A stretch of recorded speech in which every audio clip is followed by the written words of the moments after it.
Hey everyone, welcome to Zach Attack Reviews, and anyone that's watching live, how you doing? Let me know in the comments below in the chat. And if you're watching this on a replay, thank you for watching the vid, and drop your list and your rankings for all 32 movies in the MCU, because that is what I'm about to do.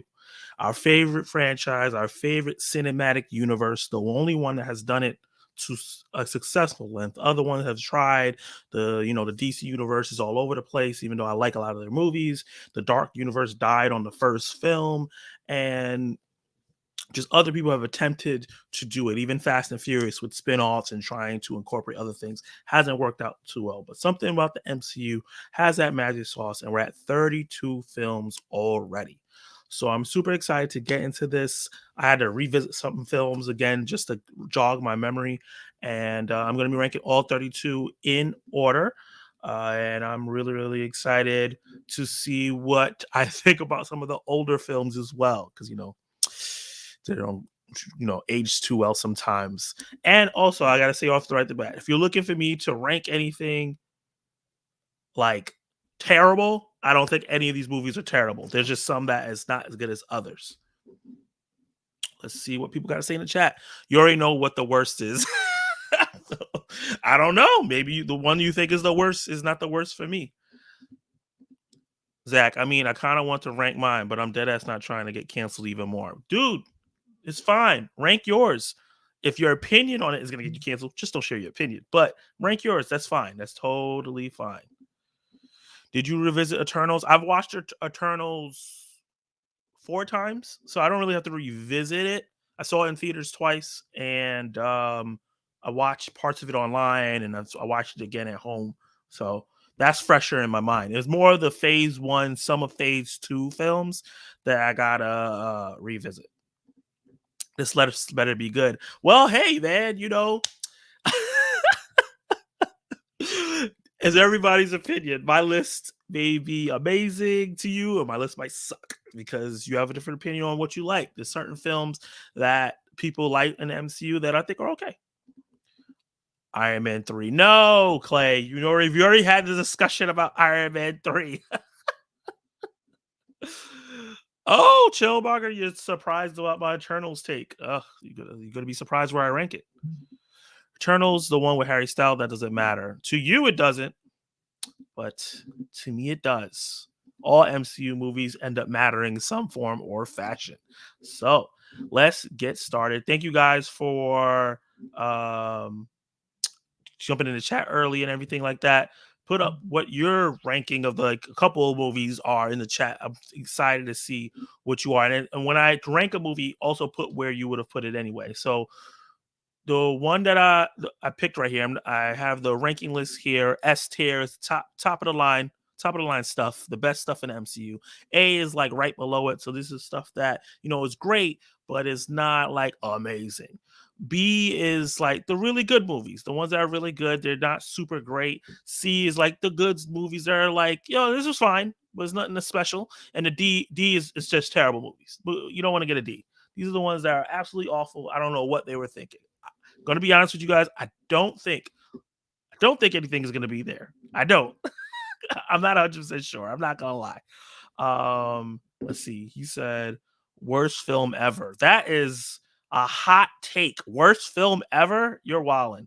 Iron Man 2 right after that. You're tripping. You need to go rewatch those movies. You're tripping. Ragnarok better be B or C or I'm out.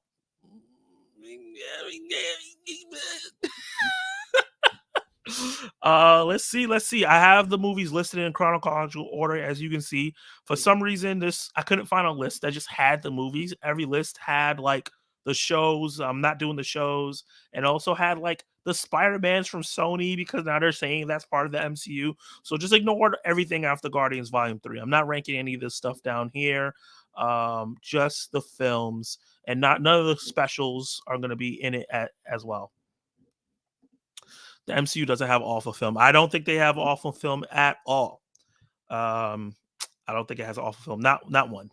But let's start with the first one. I want to get your opinions on this. We're going to start with Iron Man 1, the OG, the one that started it all, the one that we have to thank the universe on, the template for many of the origin stories in the MCU. And when they deviate from that, you can see why people get upset, because this is what they expect. And Robert Downey Jr., the Godfather, the guy that, you know, if he didn't take this role, if he wasn't casted, if it was Tom Cruise or somebody else, the MCU would be very different and it might not have lasted.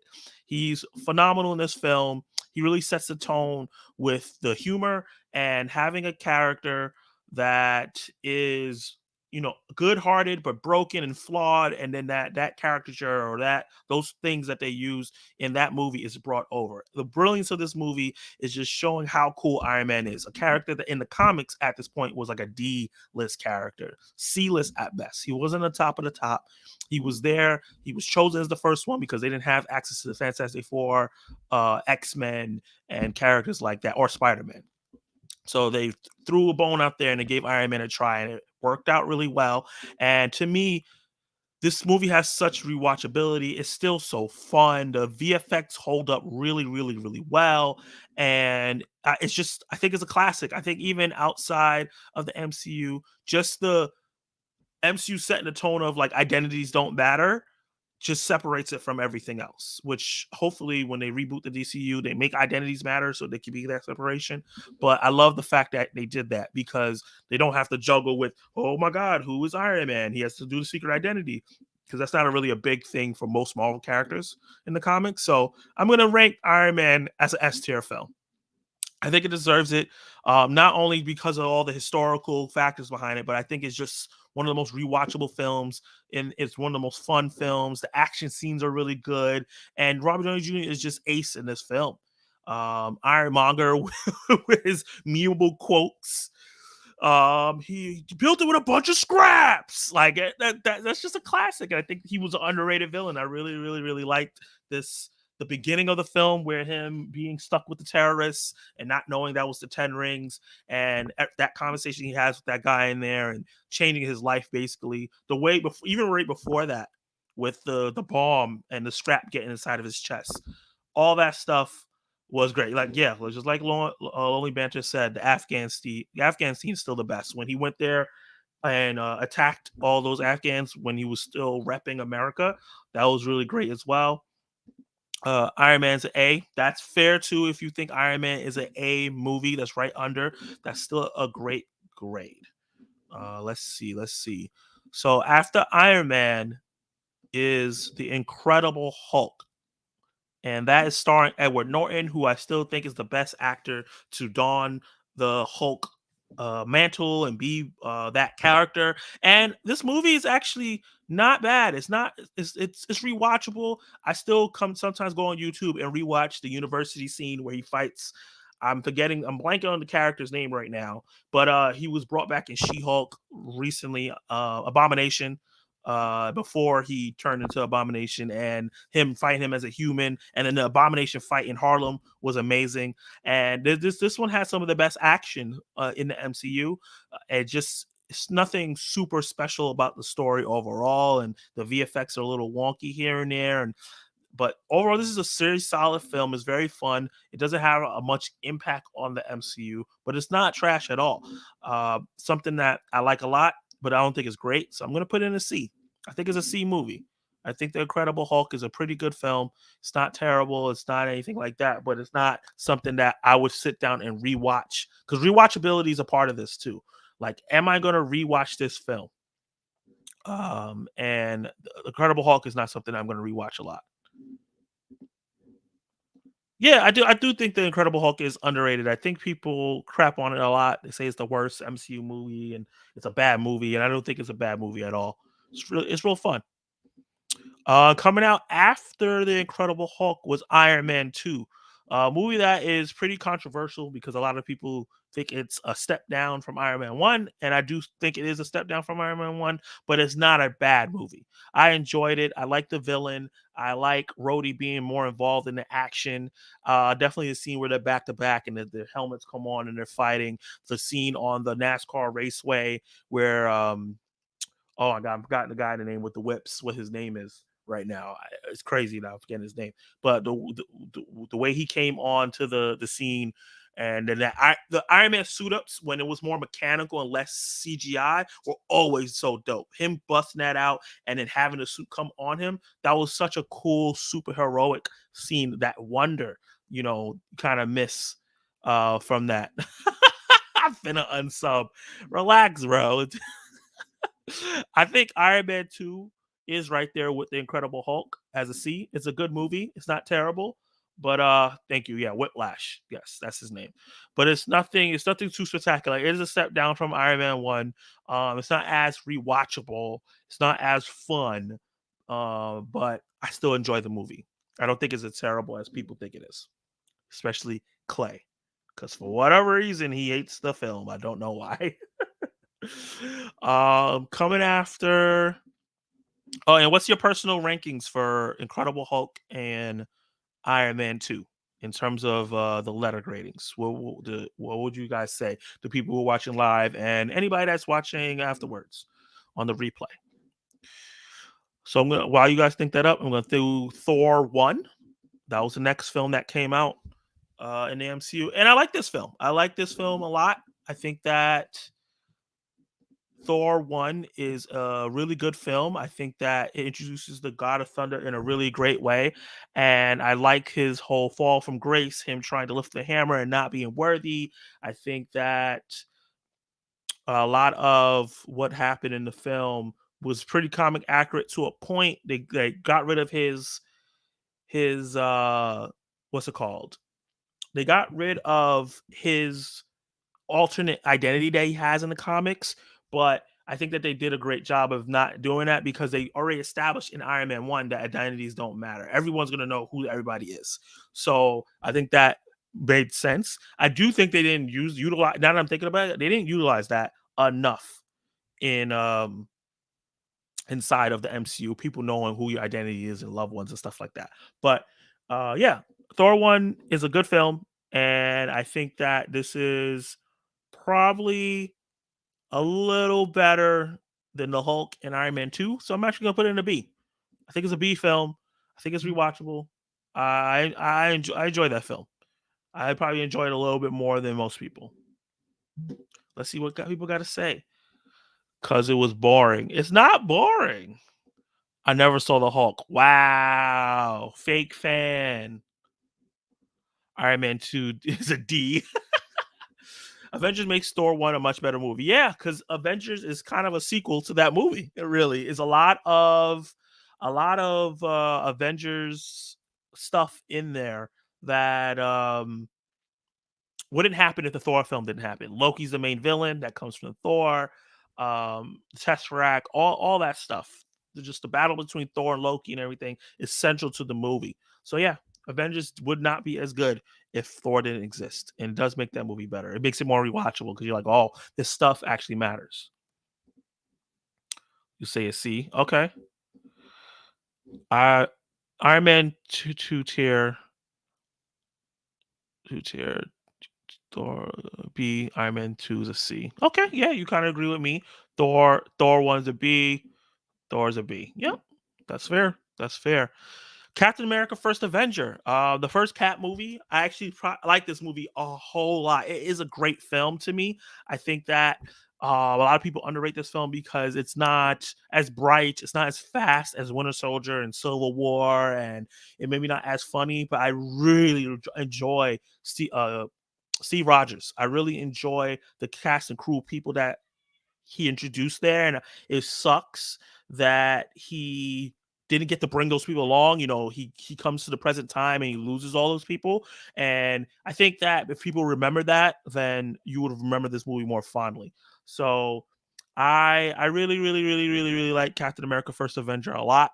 It sets the ground for what the character is in his arc. Red Skull is a great villain. The action in there is not the best in the MCU, but is good, and the story is good. It's good. I really like this film, and I'm definitely going to put Captain America: First Avenger, like Clay just said, in the B column. I think it matches up with Thor 1 really, really well. It's better than Iron Man 2. It's definitely better than the Hulk. So yeah, I like Captain America: First Avenger a lot. Um, We agree on Thor. I'm gonna stay sub, but you gotta re-earn the notification bell. You turned off the notification bell, Clay. That's crazy. Captain America is A tier. Hey man, I just put it one level below. But if you think it's A tier, I appreciate that because that movie is underrated. A lot of people shit on it, but it's a really good film. A great film to me. Even if you took out all the MCU stuff, it's still a great film. Cap, I'll say B. Yeah, Cap, I say B. So I still go rewatch some of that stuff, and it's fantastic. Now we're going to the first crossover ever. To me, this is the most rewatchable film out of the MCU, and that's Avengers 1. Avengers Assemble, whatever they want to call it now. I love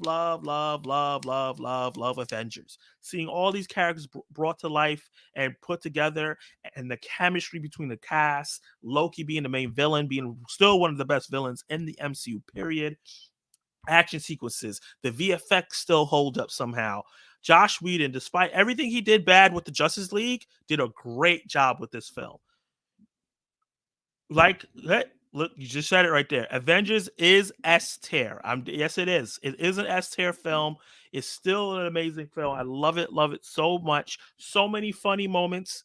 This is the beginning of like the comedy in the MCU being there a little bit, but it's not too crazy like how it kind of got later on. Just the tension between Cap and Tony and where that started, everything that's going on with the Hulk and his scene on the Agents, I about to say Agents of Shield, but yeah, the Shield ship and how that happened and Loki tricking them, Black Widow tricking Loki to get information, Coulson dying, and that leading to one of my favorite shows of all time. The action sequences between Thor, Cap, and Iron Man fighting, that was dope. The first time Cap tries to fight Loki and fails, that was dope. The third act. The third act is so good. Holy crap. What a third act. David is so good.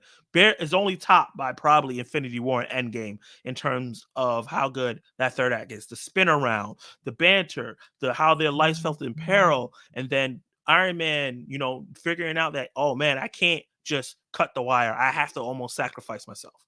Great stuff. Yeah, like you guys said, Avengers is S tier, definitely. You said that the third act of Avengers is rushed? I don't think so. Does no does Mother Now wears her drapes? Yes. Tony Stark's delivery of that was great. So many quotables. So many quotables. Just comment them, Dirt. Just comment them. You don't have to send it. Avengers. Hold on. Avengers is a great balance of action and comedy. Yes, Avengers is a balance of a great balance. It doesn't make the story too convoluted. It's a simple story of heroic journey of these misfits coming together and becoming real true heroes, and led by someone that was already really a hero, which is Cap, and that's why he's the center and the heart of it. When Tony made Thor angry about the hammer, yeah, that was really great. Um, Oh, speaking of Thor, just the whole thing, like, he said, "That's your brother." He was like, "Oh, he's adopted." Oh, great! That whole hangar sequence was so good. Oh, I get that reference from Captain America. Like, it's just so good, man. Just a great balance of making those quieter moments fun, funny, but still having a serious conversation and having exposition and not making it boring and feel like a dump. A lot of movies, they just have exposition dumps, and it's kind of boring. It's not interesting, but Avengers does it so well. Oh, you talking about the third act for Captain America? Yeah, I could agree with that. It was rushed a little bit. Moving on, a film that Clay absolutely hates and he probably thinks should be in the D column, but not for me. Iron Man 3, which is the start of phase 2. This is probably the first controversial film in the MCU because of that Mandarin twist, which I thought was a bad idea at the moment in time.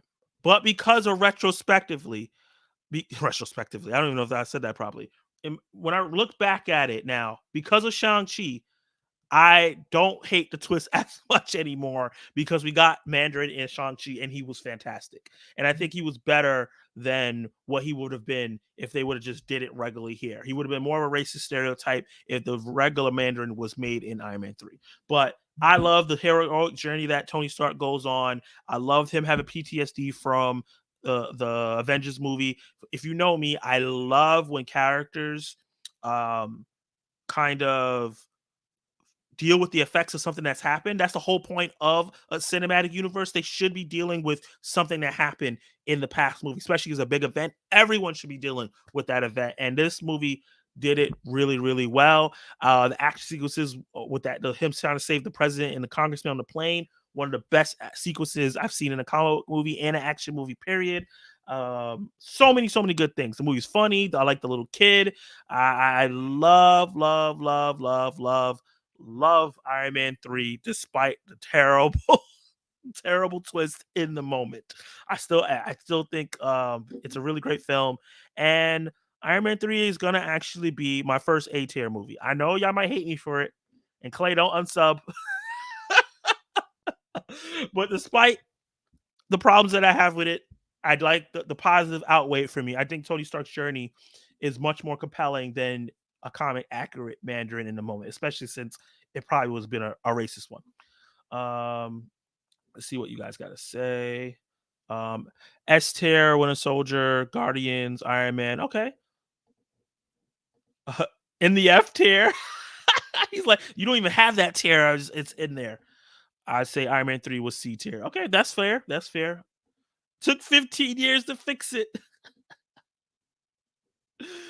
Only A tiers Endgame for me. Interesting, interesting. Too late. Don't do it, Clay. Don't do it to me. Oh no, you can't do that. I don't hate you for it, but I think it's more B tier. That's definitely fair. That's definitely fair. I was struggling between a B and an A tier. I put it in between, like a B plus, but I like it a lot. I could rewatch it. I definitely put it in a in the A tier. But hey, I might when I'm done, I'm gonna rearrange it. And I'm gonna look, and I'm like, maybe I might move it down. Can't trust your movie takes anymore. Ah, come on, Clay. Don't do that to me. Don't do that to me. Yo, hey, Cloud Gaming. Hey, how you doing, man? Thank you for joining the stream. Appreciate you being here. Ranking the Iron Man films, all the MCU movies, all 32. So far, I've done phase one and I started phase two. I just did Iron Man 3. Let me know what your rankings for each film that I've done so far. So phase one, if you guys can let me know if you guys can see the ranking list clear. Because it looks small on my screen, but I don't know how it looks on your screen. If I need to make it bigger or something like that. But yeah. Um, yeah, let me know how you feeling tonight, Cloud, and tell me your rankings for each of the movies that I've already done. B tier, Ragnarok, Black Panther, Civil War, Guardians, Volume. Okay. So now that I got so much hate and lost some subs over Iron Man 3 like I thought I would, we're going to Thor Dark World. Oh God. Another controversial film in the MCU. I've seen people say this is the worst movie in the MCU over and over and over. And I do not agree. I do not think this is the worst movie in the MCU. I remember seeing this in theaters and liking it. I went on a date with and watched this in theaters, and I had a good time. I the dark elf dude is not the greatest villain all time, but he was not that bad. He was okay with what they gave it to him, and I thought the movie was fun. It felt like they were trying to kind of do like a Star Wars kind of epic, and the action sequence was really good. Everything with Loki was really good. I got emotional during that fake death of his, and yeah, I enjoyed Thor: Dark World. It's not a bad film. I didn't even think it was boring, but it's a step down from Thor 1. So I'm not going to put it a D.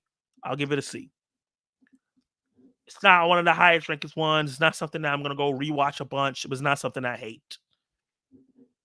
Yeah, he said D tier. Hey, I feel you. A lot of people don't like that film. D for Dark D for Dark World. It's a C. It's a C for me, man. Darcy was my biggest problem. I love Darcy. Don't you talk bad about Kat Dennings. How dare you? Dark World is overhated. Yes, it is, Showmonger. It definitely is overhated. It's really not that bad of a film. I tried watching 3 times, couldn't stay awake. Still better than Iron Man 3, though. Oh my god. Oh my god. Oh man. I guess I don't know. I just I didn't think it was that bad.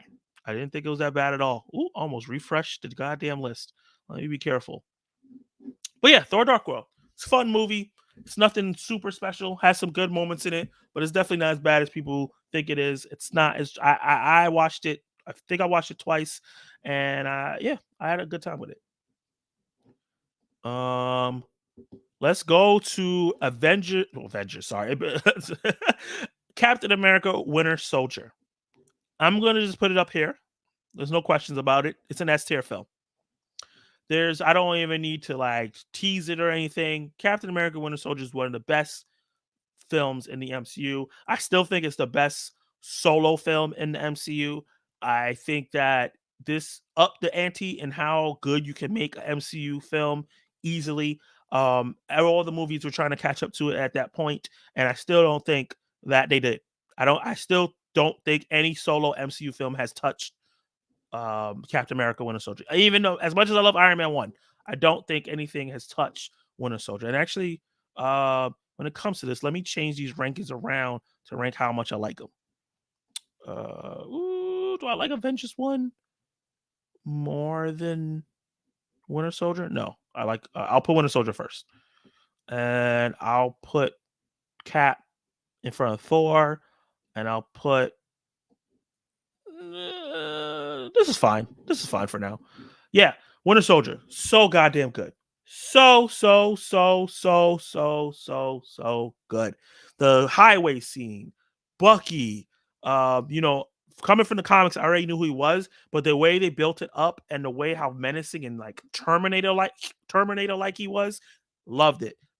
Saw the influences. The what they did with Sam Jackson's Nick Fury, that scene there, how they treated Natasha and kind of upgrade her character from being a sex spot and she was more of an actual character and she got really into the action. The third act was great. Oh my god, it was just so many great moments. The story was great because they combined the comic book storyline and mix it with a spy espionage film. And I think that the MCU needs to do that more. Mix the MCU banter and fun and stuff like that, while also being comics accurate, while also adding a plot in there. I think a lot of the movies recently have been trying to just be comic book movies, and that's why it's losing certain people. But Winter Soldier is the creme la creme when it comes to solo films. I love it. Let's see what people gotta say. The Winter Soldier's S tier, yes. Best solo film, yes. Lowly Banter, you are correct.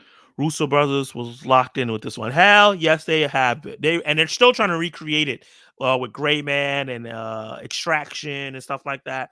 And I like those movies, but they're nowhere as good as this film.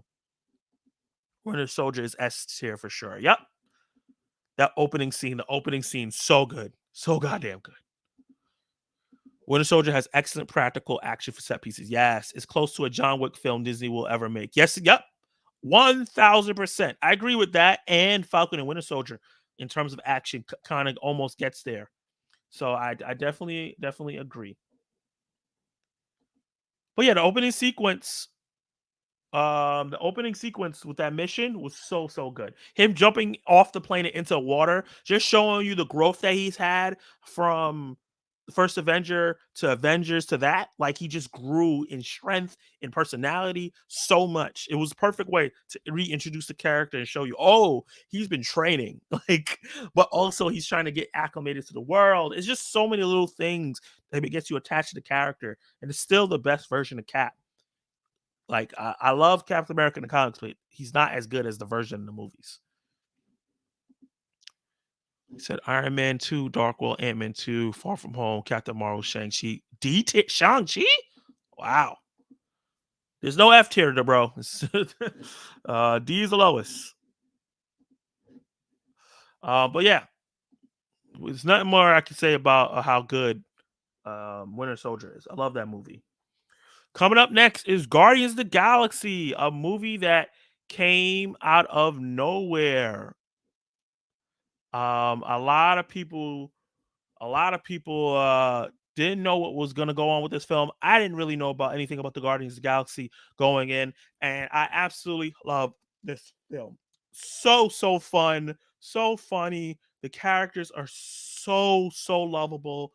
The story is not, it's an MCU film. It's nothing too crazy, but it's such a fun film. The third act is so different from the rest of them. The dance off and everything that happened there, it was so funny. I love, love, love, love, love Guardians of the Galaxy. The action sequences were good, but not amazing. And this film, I'm gonna put in A. It's better than Iron Man 3 for sure. And it's just the start of an amazing trilogy. And it set the tone for the comedy for the better and worse for the MCU because every movie after that was trying to replicate it, even though it may not fit into the mold. And that's gonna come later on another movie. Derby tripping. It's his list, man. Is that's how you feel? That's how he feels. There's not an F tier on my list, Derpy. As if you can see, can you guys see the list properly? Because he's saying there's F tier. It's S, A, B, C, and D. I don't have an F tier. Look, hey Derp, is that if that's what you think is bad, that's what you think is bad. That's totally fine. Guards Galaxy B tier. That's fair. That's fair. I like it a little bit more than you do. A calm A tier. Yes, it is. Nothing super excited to get crazy about, but it's definitely A tier. Everything is dog crap after Endgame besides No Way Home and Volume 3. I do not agree with this at all. That is a take that I do not agree with. Thanos punking Ronan 100%. Yes. That was crazy. But he definitely punked Ronan. Hey, Spoiler Kings. What's up, man? Thank you for joining the live stream. Appreciate you. How are you guys doing? I watched Guardians for every character except Quinn. Quinn? Do you mean Quill? Peter Quill?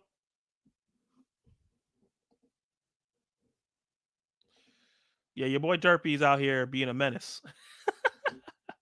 But yeah, so many fun moments. The first time Rocket gets on Groot's back, do the spin around with the shooting, that was fun.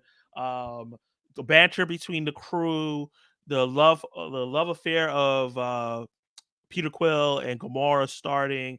Drax, this is probably his best performance as the character because he wasn't as much of a dof as he becomes in the later films. But yeah, Guardians Galaxy Volume 1, great soundtrack. Oh, great soundtrack, great opening, great MacGuffin, just one of the most creative set designs for the worlds. A lot of MCU films don't do that. They do really plain stuff when they go to space. So yeah, I love Guardians Galaxy 1. Coming in next is a movie that is another controversial. The MCU has more controversial films than I thought. Avengers: Age of Ultron, a movie that I really really like. I know a lot of people dislike this movie for whatever reason, thinks it's too convoluted, too much is going on. But at the end of the day, it has its faults. I do think maybe there was a lot of setup going on, but this is one of the most important films inside of the MCU. So many things is tied to this film that happens later on that you could just see happening, and I really, really enjoyed. I love Age of Ultron. The action sequence was great. I love what they did with Ultron because while Ultron is a very menacing character in the comics, his personality is kind of boring. So what they did here was give him the personality of Tony Stark, and I thought it was great. This is what Tony Stark would be if he was a piece of shit.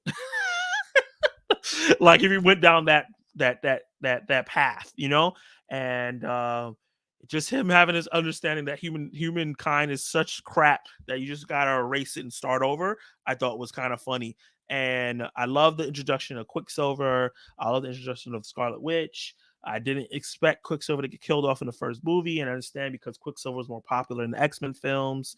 That's why they did that, but I really, really enjoy this movie a lot, and I do go back and like rewatchability is so important to me. And yeah, the scene I think Movie Ninja just talked about it. The scene of him talking about the strings now are not attached to me. Fantastic scene.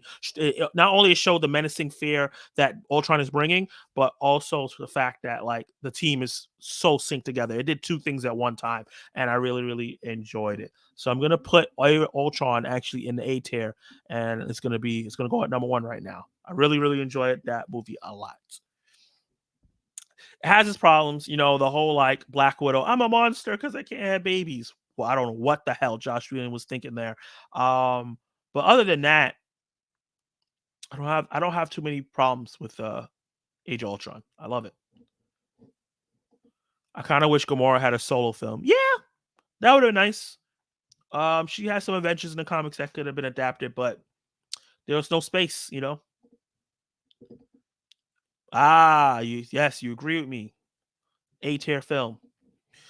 I got no strings to hold me down. Yeah, man. He has so many good speeches, especially the one where he like ripped himself in half and came out and scared Black Widow. Thought that was amazing.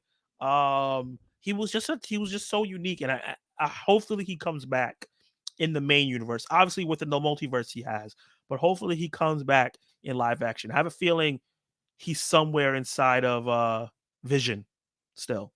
I don't know how they're gonna put that together, but I have a feeling something like that's gonna happen, and it'll be really really cool, especially in Battle World if he gets to come back. IF. What's IF? Chillmonger. What do you mean? B tier is probably the most important movie before Infinity War. It is. It is probably the most important movie before Infinity War. So many things are tied into it. We don't have no Civil War, and if Tony, if Tony was a piece, look, look, Tony has always had the best intentions at heart. Ultron just wanted to wipe us out. That's the difference. Tony did some cruel things sometimes, but he always had the best intentions at heart. Now, coming into a film that a lot of people don't talk about is Ant-Man 1, a film that should have set the tone for the MCU in terms of mixing genres again. We Winter Soldier, we got to mix genres in terms of spy thriller. In this film, we got a heist, and I really wish they would have stuck to that. That this ragtag group of people and Ant-Man is the leader pulled off different types of heists. I think that if they would have kept that, we could have had an Italian job of the MCU or Ocean's 11 kind of thing with the MCU, and it would have definitely set the tone for the following films really well. But Edgar Wright set the tone so well with Ant-Man. And shoot, who's the guy who directs the rest of it? And I'm forgetting his name right now. But a guy who picks it up after Edgar Wright leaves just could not keep that same energy for the second one and third one. You can see it, and this one is so fun. I love this movie. I love the shrinking and him getting used to it. Origin, I love origin movies and finding out a new character. Him shrinking, getting bigger and smaller is so fun, and it ends up being important because a character from this that gets shrink down, Yellow Jacket, comes later on, and I think Paul Rudd knocked it out of the park of making Ant-Man a character that can be made fun of, just not laughable. People love this character. Um, and I really wish that we got to see the OG Ant-Man in action a little bit more. But other than that, I really, really enjoy this movie. And like a lot of people are saying right now, Ant-Man is A tier for me. It's right here. It's better than Iron Man 3. Not maybe not better than Guardians 1. Definitely not better than Age of Ultron, but it's an A tier film for me. Lonely Banter thinks Ant Man C tier. That's fair. That's fair. A lot of people feel the same. A lot of people are not big of fans of the Ant Man series, but I really love the first one. I'm gonna say A for Ant Man. Yep, A for Ant Man. Ant Man 1 is fun, but it could have been really great if they kept Edgar Wright on directing. Yep, I agree. I definitely agree. Edgar Wright didn't direct it. Edgar Wright directed started directing and production on it, and he left when some of the script things he didn't agree with. And oh my god, what is his name? I'm forgetting the guy who ends up directing the rest of the film and everything. He just brought what Edgar Wright was doing and he held on to it a little bit for the first one, but did not have that magic in the second one. A tier for Ant Man 1. Yep. He left during pre-production. Did he? I feel like Peyton Reed. Yeah, thank you. I could have swore he was on there for longer than that. Ant Man was C tier. That's fair. That's fair. DC over all that goofy is. Just joking. I mess with MC2. MC2? MC2? What's that? Kello, you coming in here trying to start trouble? Are you saying MCU? Peyton Reed. Thank you guys. I don't know why I kept forgetting his name. He doesn't like direct. I don't know anything else he's really directed outside of the Ant-Man film. So kind of Throws me off sometimes. But yeah, Ant-Man, A tier. Love it. Coming in next is Civil War. That's crazy that Ant-Man happened and Civil War and it gets tied into that. I love this film. I'm gonna just put it where it needs to go. It's gonna be in the A tier. It's right behind Winter Soldier for me. Such a great film. Holy crap. Holy crap. Holy crap. Civil War. Let's talk about before I even get to the story, because this is one of the best stories in the MCU. I got to talk about Spider-Man being introduced. How hype that was in the moment and how hype I still get about it. I love that. Black Panther, even more important. Spider-Man is great because, we didn't have him for a while and we're like, "Oh my god, he's finally coming into the MCU proper. We get a new actor. Let's see how he does." And the first time you see him in the trailer, boo, oh my god. But Black Panther, one of the most important black comic book characters of all time, maybe the most important black character of all time in comics, gets introduced, and he's introduced like a badass. Immediately brought in a way that people are like, "Oh, I want to know more about him," and that helps the casuals go into Black Panther 1. His his character arc is fantastic. Um, I like that even though this film has so many Avengers and so many characters, that it's still a Captain America film. It's about Captain America dealing with something. He's dealing with Bucky again, and that's the driving force. It has the MCU stuff all over it, all the trappings, but it still has Steve Rogers as the main character. So I love that. Obviously the action sequences, him chasing after Bucky, fantastic. The airport scene, classic. And then that final scene with Tony and that heartbreak. And this is why Robert Downey Jr. is so important to the MCU, is because of his acting and how he could bring so much to that character. It was fantastic. Them double teaming on Tony Stark, amazing. This movie was so good. The only thing I could say is I wish maybe, they waited a little longer till we had more characters to make it a little bigger. But other than that, I understand why they did it. They were scared of Dawn of Justice, which they obviously didn't have to be scared of. But it's just a good film. It's just such a good film. Let me see what you guys got to say. You left before shooting, if I remember. Okay. You forgot because he's unforgettable. Well, you mean he is forgettable. MCU, yeah. He directed Bring It On. Bring It On is a good movie, but yep, Captain America, Civil War, S tier baby. Civil War, S tier baby. Dude, can you bring up the bracket a little bit more? Okay, that's what I was asking you guys. Let me see. Make myself smaller. Make this bigger. Is that good? Let me see. Is that better? Let me know if that's better, guys.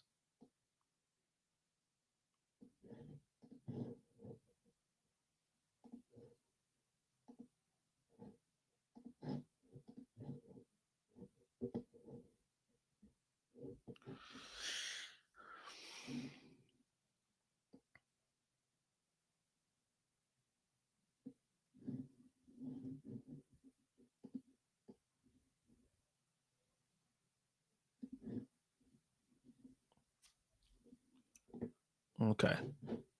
Save. All right. Let's see what you guys had to say again. Hopefully this is a better. Civil War S tier. Bring up the bracket. Might have to say S. Yeah, man. Civil War S tier, baby. S tier, baby. T'Challa telling Clint what the entire world thinks of him was hilarious. I don't care. Oh, don't do that to my boy. I like Clint. I really like Clint. When Clint is not on a team, they lose. I remember that.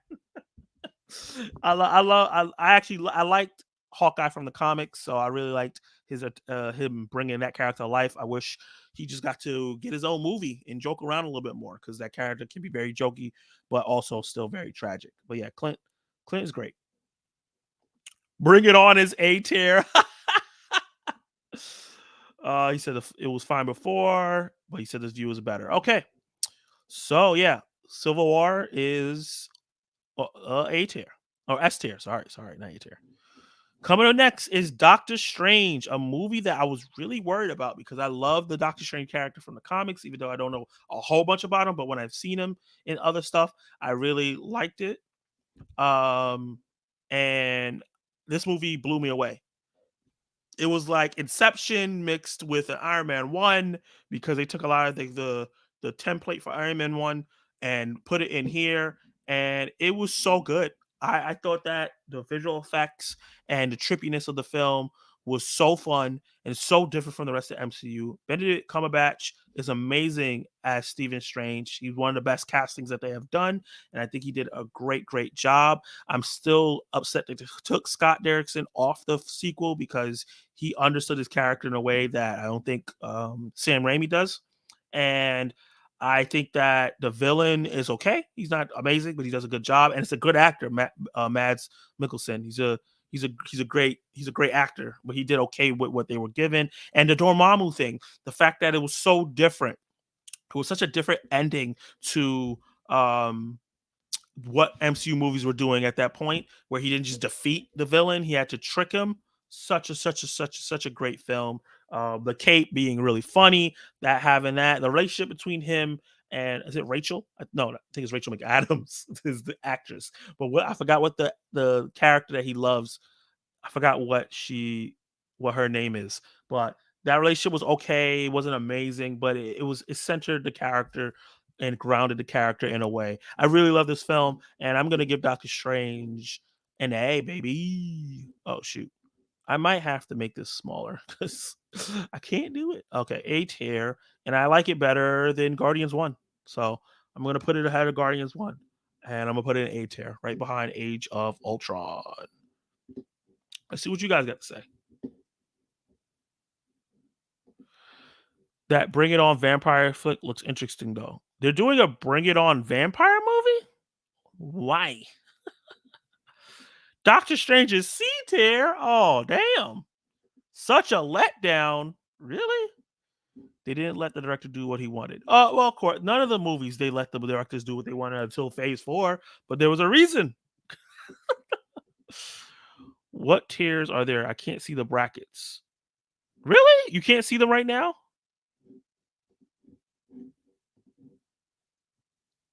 S, A, B, C, D. Hey, you watching Doctor Strange right now while I'm doing this? Good stuff.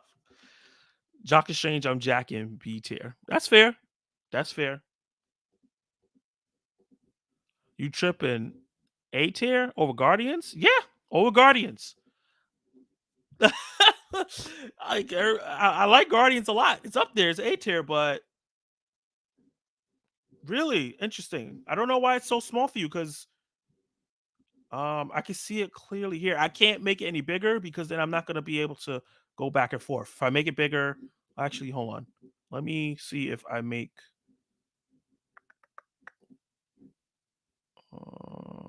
No, that doesn't work.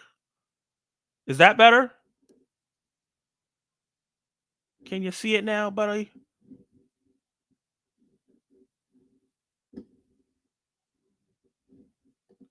Hey, view from Drew. Thank you for joining the stream. Making my way through. This is phase three now, right? Yeah, phase three tier list. If you can see it, you can see everything that I have so far. Um, yeah.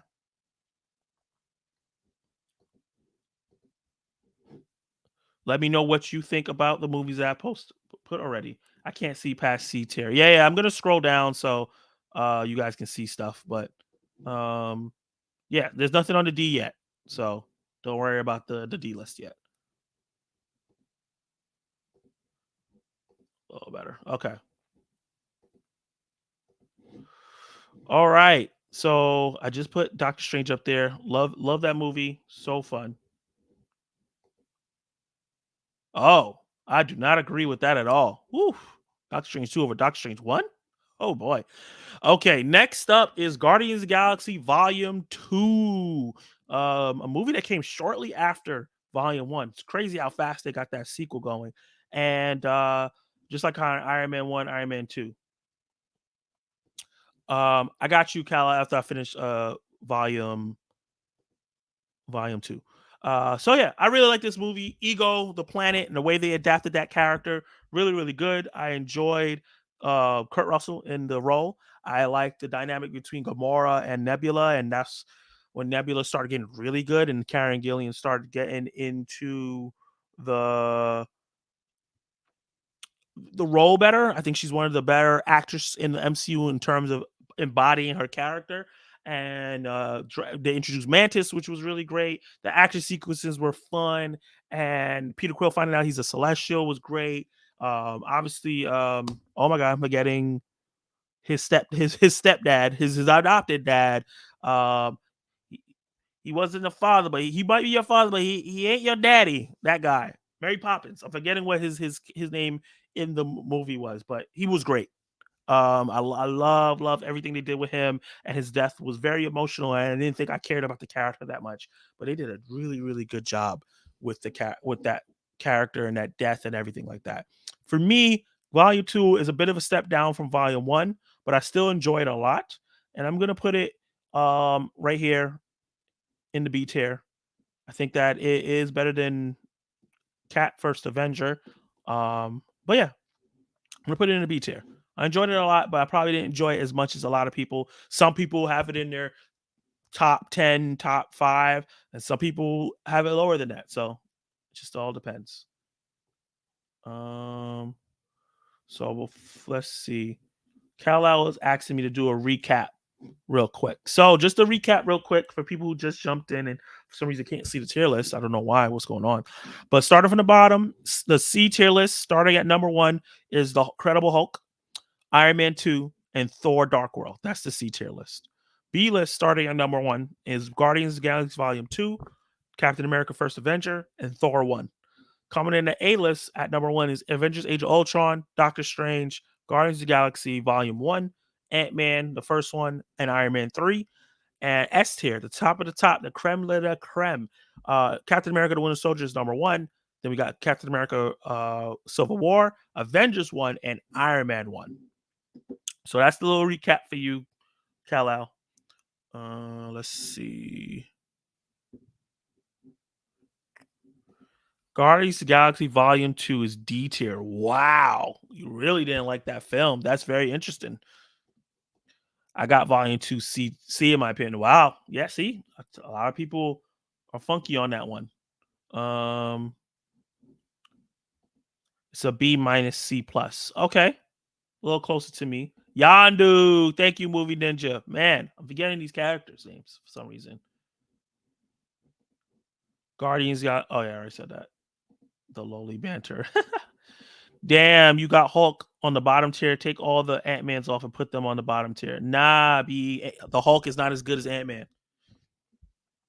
And it's not the worst. It's still there's still a tier under Hulk. So it's not a bad movie. I'm not saying it's bad. It's not saying it's the lowest tier. I still have D tier, which I haven't filled yet. So don't worry. um let's see. So yeah, that was for I did Guardians Volume 2. Yeah, fun film. Not the best in the MCU. Not nowhere near the worst. Still think it's great. I just didn't like it as much. Hulk is fire. Nah, it's alright. I don't think Hulk is fire. But you know what's actually fire for me? Spider-Man Homecoming. Let's put this bad boy up where it needs to be. This this is a oh man, is it S tier? Nah, nah, nah, nah. I'm not gonna put S tier. It's an A. It's an A for me, man, and it's right behind Age of Ultron. Homecoming. I love it. Spider Man's my favorite superhero. Period. Between any company, Superman being my favorite DC hero, but Spider Man's my favorite character in comics, and I think that this was a great movie to introduce him into the MCU. I love Homecoming so much. The Vulture, played by Michael Keaton, he smashed it. He smashed it. He smashed it. He smashed it. Did a fantastic job. One of the most underrated villains in the MCU. Period. He did a great job of making his character a joke in the comics to a really great character. I love Tom Holland's performance in this film. I love the blocks that they built here of him being this irresponsible teen who's a genius but doesn't realize it because he's a teenager and he's trying to do other stuff. He's trying to smash Zendaya, trying to have friends with fun with his friends, and yeah, it's just a great kind of like origin film, but not an origin film at the same time. Iron Man being in there and teaching him lessons, him losing the suit, and then showing that he doesn't need the suit to do it. The action sequences weren't amazing, but it didn't need to be because the movie is really fun. It's funny. It has this team bop thing, the Breakfast Club, that they introduce in there and kind of combine that with Spider-Man. I thought it was really great, and I think John Watts did a great job directing the hell out of this. So yeah, I love Spider-Man Homecoming. Let's see what you guys gotta say. Spider-Man Homecoming is B tier. Oh, interesting. Homecoming is S tier. Look at it. Look at all these opinions. Homecoming in the same tier as Iron Man 3 is blasphemous. Oh my god. At least I have it above Iron Man 3. Jeez. And Iron Man 3 is in the bottom of the B tier. I mean the A tier. So yeah, Spider-Man Homecoming. Love it a lot. Thor Ragnarok. Oh boy. A movie a lot of people love. It's a lot of people's favorite MCU film. A movie that, it's a preserve to something that's going to be on lower, in my opinion. But it's a fine film. I think it's great. I don't rewatch it a lot because I think they made Thor a little too goofy. But it is a fun film. They introduced Valkyrie. I like Tessa Thompson in this role. I think that Hella was fun, and she could have been a better villain if they had her in longer and doing more things. Loki was fun in the film. Hulk was cool in the film, and the movie overall was a good time. I just don't like how jokey and how unbalanced it is, and it's called Thor Ragnarok, and there was not enough seriousness. I felt when I heard a title like that, I was expecting something of epic proportions, and it wasn't epic to me. So while that is true, I still think it's a great film, and despite all my problems with it, I'm gonna put it into B tier, and I'm gonna put it in its number one. I think it's number one for right now. I think it's better than Volume Two, First Avenger, and Thor One. Keaton saved Homecoming. Damn near trash. Far From Home and No Way Home way better. Do not agree at all. Do not agree at all. He's a great part of it, but that movie is not trash at all. Thor's C tier. That's fair. Thor 3 is B tier. Oh, Loli Banter agrees with thing. I don't agree, man. I really enjoyed Spider-Man story in there. The movie Michael Keaton doesn't work unless the rest of the movie works.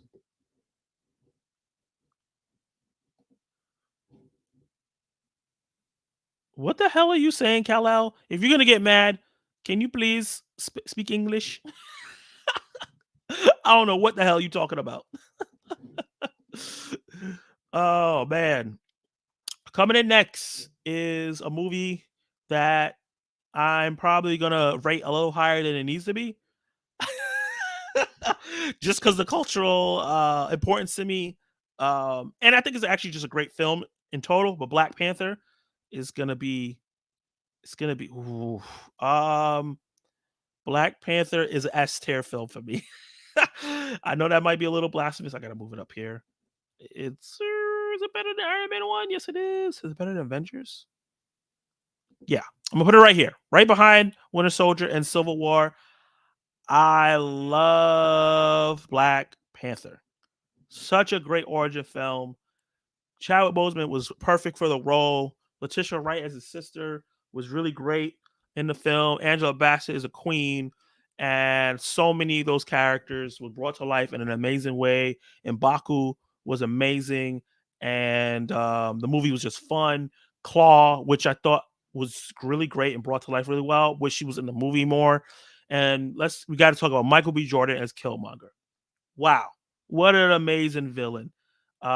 Such a great character, such a flawed character had a point, but he was so flawed in his execution, and he was perfect to go up against. T'Challa in the first film. Them being cousins, them being mirrors of themselves, have different upbringings. The social commentary that was in your face of how Africans and African Americans see each other. I think that Wakanda, well, I'll say Wakanda Forever. I think Black Panther was such a great, great, great film, and it's just the cultural references cannot be stated enough. Let's see what you guys think. I just don't believe Peter Parker can pull black women. That's all. What? What are you talking about, Lonely Banter? That doesn't make any sense. I've seen black women with Peter Parkers all day, baby. Look, what are you talking about? The guy who played Peter Parker pulled a black woman. What are we talking about here? Helena? I think you mean Hella. Your autocorrect is messing you up, my guy. Yeah. No, I don't think she's that epic. I thought she was okay. I thought they started out epic with her breaking the hammer, but after that, it was like, she's okay. Black Panther S tier. Yep. Not trash, but damn near. Nah, you're tripping. Black Panther S tier. Yep. Nah, S tier. Anyone who disagrees voted for Trump. Clay, you are so messy. Unless your views are Republican, then they voted for Biden. It works both ways. You're so stupid. You just saying they're backwards. The CGI battle in Black Panther can bring it down a bit, but everything else was so good. Black Panther is top level, top 3 for me. It's not top 3 for me personally, but it's definitely top level.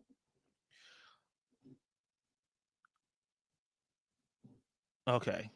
Man, stop typing so fast because I'm trying to understand what you're saying and I'm so confused. um, yeah, no, I don't think Michael B. Jordan is the best villain in MCU. Not at all. He's up there, but he's not. But yeah, can't say enough. The chase scene in Black Panther is so good, and it's one of the best action set pieces that the film or the MCU's have, and it's so rewatchable. The beginning scene where he drops off the plane and goes and protect his people, and then freezes. Combination of badass, like a Batman Black Panther like scene, while also being funny. Execution was really great, and I think Ryan Coogler just did a great job filming that.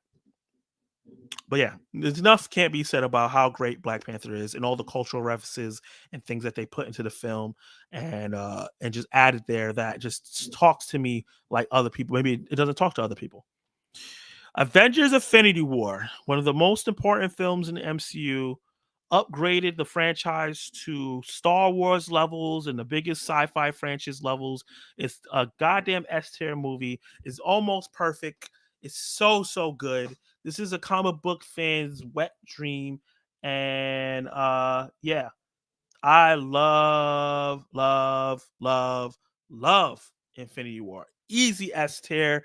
I don't know much people that don't like this film, and I'm very confused if you do. Doctor Strange versus Thanos is amazing. Iron Man versus Thanos is amazing. The rest of the Avengers on Earth is versus Thanos is daunting, and it's just like a horror movie. Just the way he introduces himself in the film, bopping Thor, bopping Loki, and then bopping the Hulk like he never been bopped before. To the fact that he never wanted to come out again, amazing. Wanda sacrificing a Vision and then him bringing him back anyway, and then killing him, insane.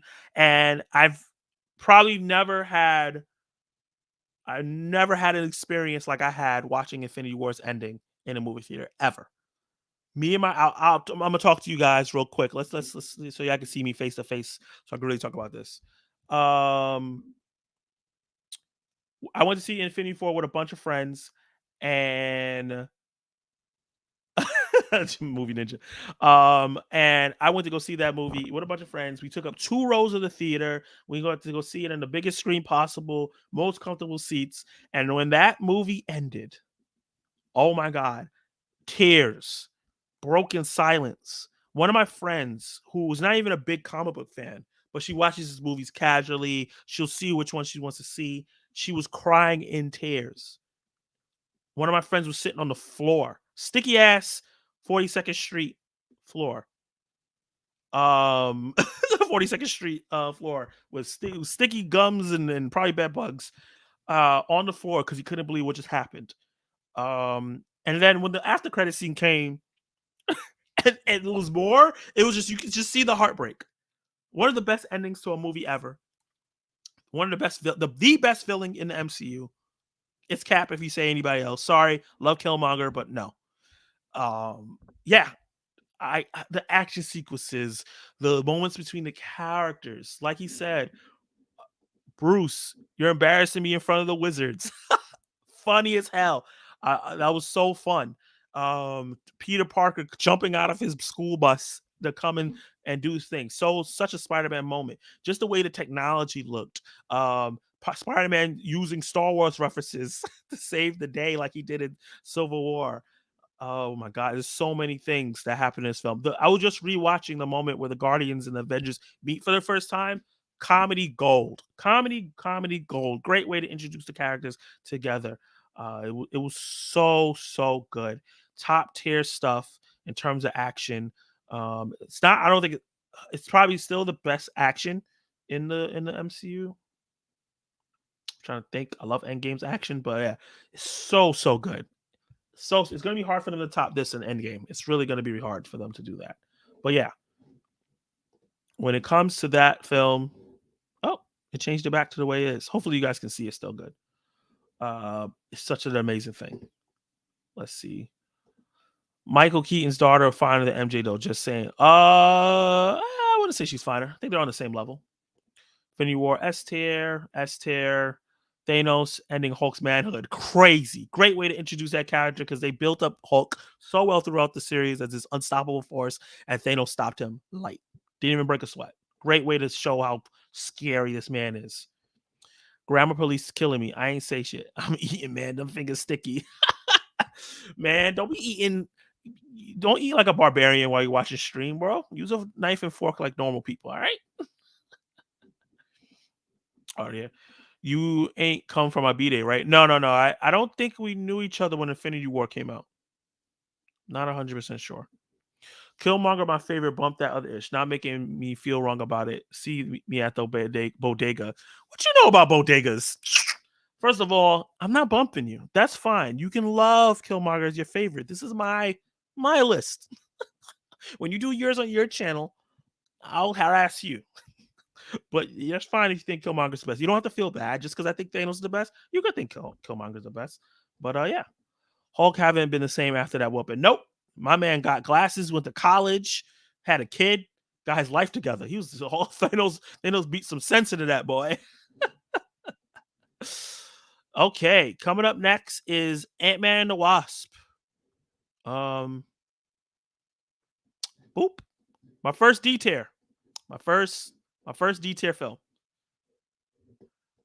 My first D tier film. Yeah, this movie is not rewatchable for me at all. I have no desire to ever rewatch this film unless I'm doing a full MCU rewatch. There's some fun moments here and there, but it's such a step down from Ant-Man 1. It's such a letdown. The story is not great. It's not great. The new characters, Ghost was cool, but they didn't really make her as great as she could have been. Hopefully they redeem her in Thunderbolts, even though I heard that they might be taking her off the team. Hopefully not. And yeah, the movie's not super funny. They don't really they introduce Goliath, don't really use him. It just felt like such a step down from the first Ant-Man. It just felt like a step down in terms of like the other MCU movies. It's just a movie that I do not want to rewatch. It's not as good as the Iron Man 2, Thor, or Hulk because I can rewatch those films or even look up parts of those films to rewatch. But yeah, this is my first D film. That's definitely a D tier for me, right at the bottom. It's not. Yeah, it's not good. It's not bad, but it's just boring. That's what's worse than bad. It's just a boring film. Let's see what people got to say. D tier. This might be the first time we agree. on one of the lower tier ones. Yeah, it's a D tier for me. I hate hating on films. It's not a bad film. It's just in the order of MCU films, I think it's a D tier. He said he got his life together. Yeah, man. Nah, you got to be toxic. People with different opinions need to be shamed. No. Well, maybe Kal-El needs to be shamed because he's too cocky. Ant-Man and the Wasp is C. That's fair. That's fair. If you enjoyed it more for me, I think C tiers are movies that I can rewatch. And yeah, no, I have no desire to watch that movie unless, like I said, I'm watching the MCU from the beginning and all the way to the end, and I'm gonna watch it. It has an important thing that happens in it that ties into the end game, and without Ant-Man and the Wasp, end game doesn't happen in the way it does. But still, mm. Ant-Man 2, Iron Man 2, Black Widow, bottom tier. That's fair. I don't think Iron Man 2 is bottom tier, but that's fair. Felt like a filler and rushed, pretty much like all superhero movies, but standard wise, it's booty. I don't think all superhero movies are filler and rushed. Um, it does feel like one of the earlier before MCU films. Didn't have that special sauce, and that's because Edgar Wright was not there to set the tone. Another controversial movie in the MCU, Captain Marvel. A lot of people hate this film. A lot of loud people hate this film. There's actually a lot of people that actually love this film, but they just don't talk about it because a lot of loud people hate it. But I like it a lot. So I'm gonna put Captain Marvel in the A tier for me. And it's better than Iron Man 3. I don't think I like it more than Ant-Man, Guardians, or Doctor Strange or anything. But Captain Marvel is in A tier for me. I like it a lot. I think that what they did and attempted to do with Brie Larson's character was very different. Her being abducted, not well, yeah, being abducted, having her memories erased, being trained not to have emotions, and I feel like a lot of people didn't get that watching the story. It was like the reason why she wasn't super charismatic and jokey and stuff like that is because she wasn't supposed to be that way. And we're gonna see that more now. It's the character growth that she was supposed to have, and I really enjoyed that. I think it had some unique visuals in the film that I really, really liked. And Sam Jackson was really great in the film. The Skrulls were cool. Introducing the Skrulls as good guys at first, I thought was an interesting way to introduce them. The action sequences probably could have been executed better, but it was a standard MCU action. Hopefully, did we get more epic stuff in the Marvels? And I wish we got after Marvel 2 in between the Marvels. But I really, really like this film a lot. I rewatch scenes often. I love the moment between her and Stan Lee. I love her hitting the old lady and everybody like, oh my God, and it's being a scroll. I like her relationship with her best friend and how that worked. Yeah, I just really, really enjoyed this film. It just it had if it had better action moments, I think that it could have been way higher. Let's see. Felt like a rush. Captain Marvel D tier. I got it. If it's not for you, it's not for you. I understand that. Hey, Mayan, thank you for dropping by. I appreciate you. Hope you're having a good day. And hey, I think we said we wanted to do like a watch along or something like that. Gotta talk to me. Hit me up on the tweets, on Twitters, or the Instagram so we could do that. Thank you for dropping by for the support. Hope you liked the video. Maybe share it with your friends. Captain Marvel's a B for me. That's totally fair. I'm glad that you have it up higher than most. Captain Marvel was fine movie, just lackluster ending and villain, but better than a lot of those films in my opinion. Yeah. The villain Ronan the Accuser was fine, and I think Jude Law's character was fine. I like the whole thing, like he was gaslighting her the whole time. I think they could have leaned into that more. And I like the whole like her having this crazy fight. And I think what they should have did with the ending is made her fight Ronan and come to like a standstill. Like he can't they match up really well, and then he leaves because he's taking too much losses fighting her, and then her just do the same thing she did to Jude Law's character. I think it would have had a better effect if she had an epic fight with Ronan and then knocked out him. I just think that the fights weren't choreographed to make the movie be higher tier and have those memorable action scenes. What does S tier mean? S tier mean is like the top of the top, the creme de la creme of the franchise. That's what an S tier is. Chillmugger. Nah, complain about a brainwashed character personality. You're a YouTuber. What does that mean?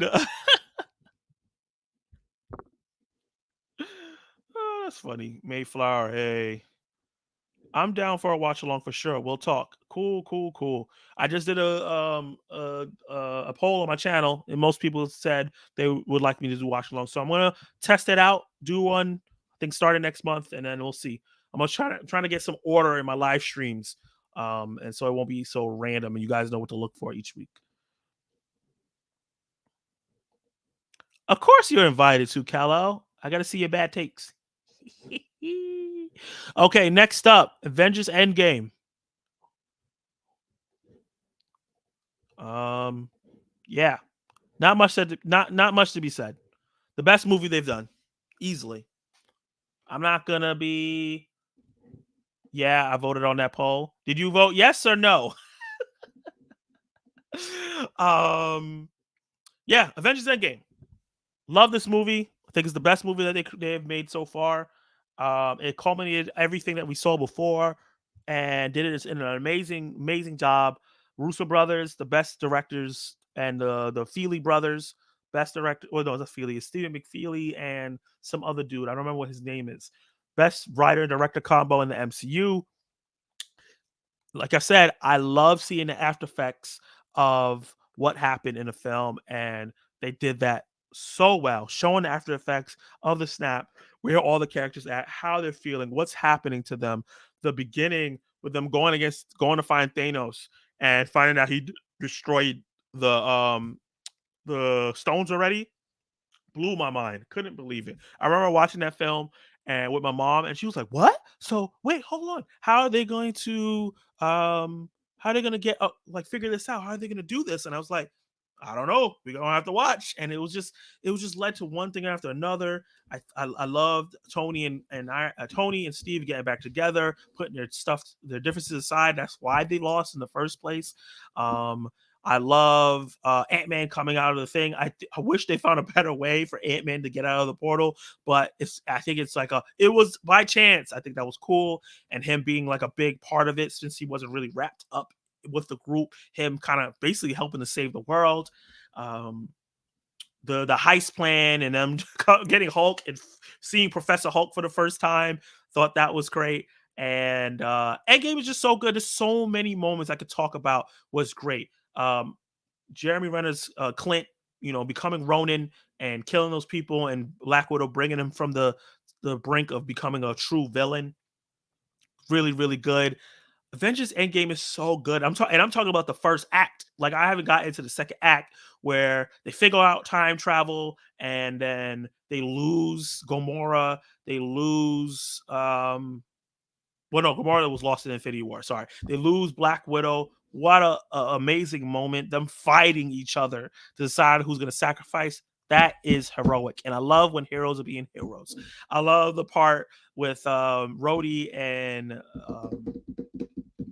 Nebula seeing Peter Quill and them knocking him out, saying he's an idiot. Thought that's great. That moment of them both being like disabled or not disabled, but like having robotic parts and relating there.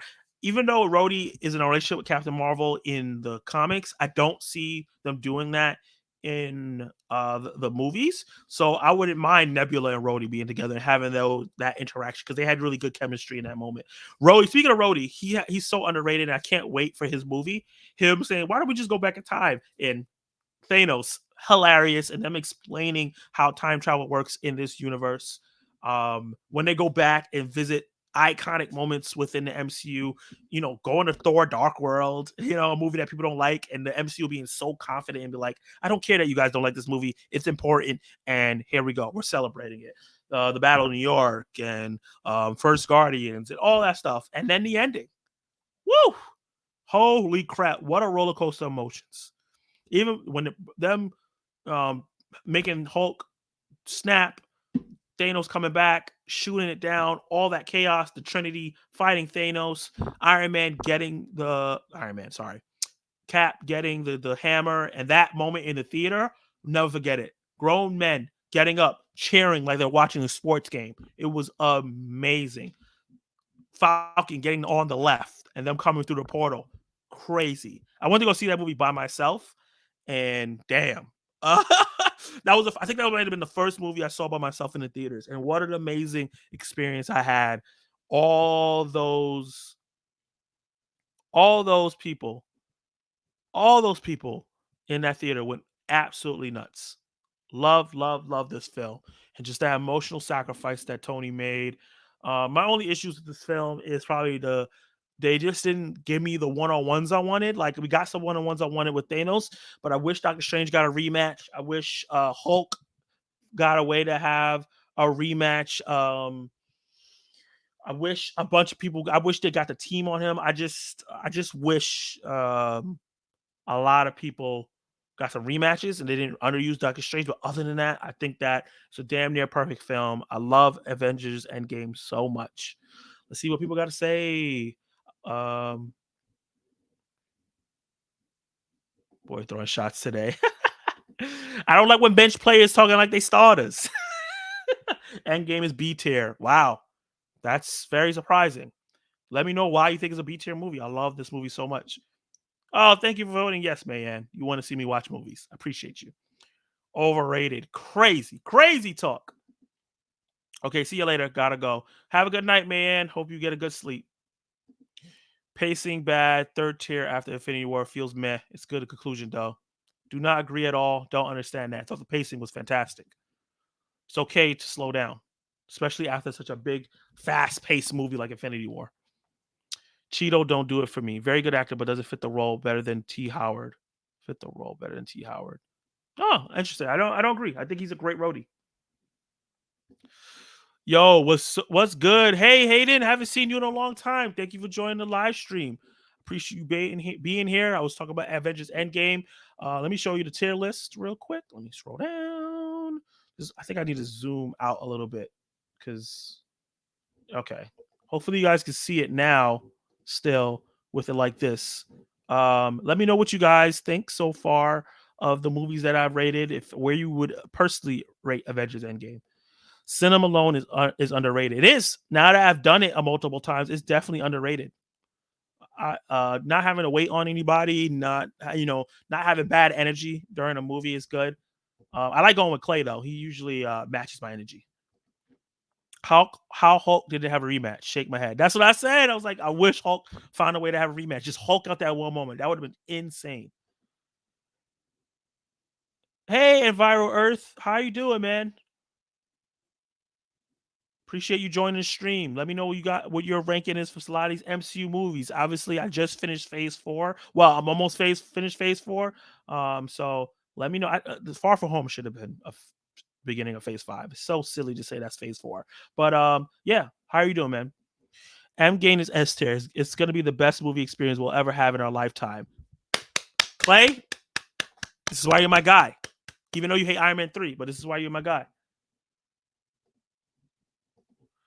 Most underrated Captain America First Avenger, my favorite in the MCU. Wow. That's big. That's big. That's big. The whole time travel thing was a cop out. Do not agree. I don't understand how that's a cop out. How else would they going to solve the problem? Unless they did time travel. It's a comic book movie. They do time travel. Killing Thanos ASAP blah. Really? I love that moment. Bench player. I'm Kobe out here, young man. You know Kobe's not playing no more, right? You've been a bit harsh on Cap One. No, you weren't here. I praised Cap One. I like that movie a lot. It's a B. I love that movie. I just don't think it's like it's a great movie, but I don't think it's as high as these other movies. I'm not harsh on Cap. Your tears screen on some Ant-Man levels you can't see it, only taking your word for it. What? That's so weird. Yeah, I like Captain Marvel more than Captain America First Avenger.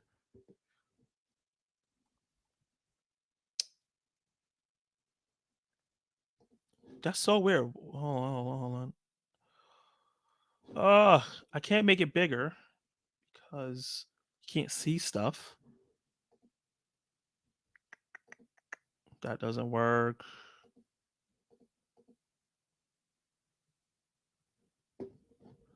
But I'm trying so hard to make sure you guys see it. I'm out here just just tripping up. Y'all tripping. CM is not better. Captain Marvel's not better than the first Avenger. I do. I think it is. Cat one was the biggest letdown. Fell asleep 4 times. I wanted that movie I wanted that movie so bad. My guy, please type slower.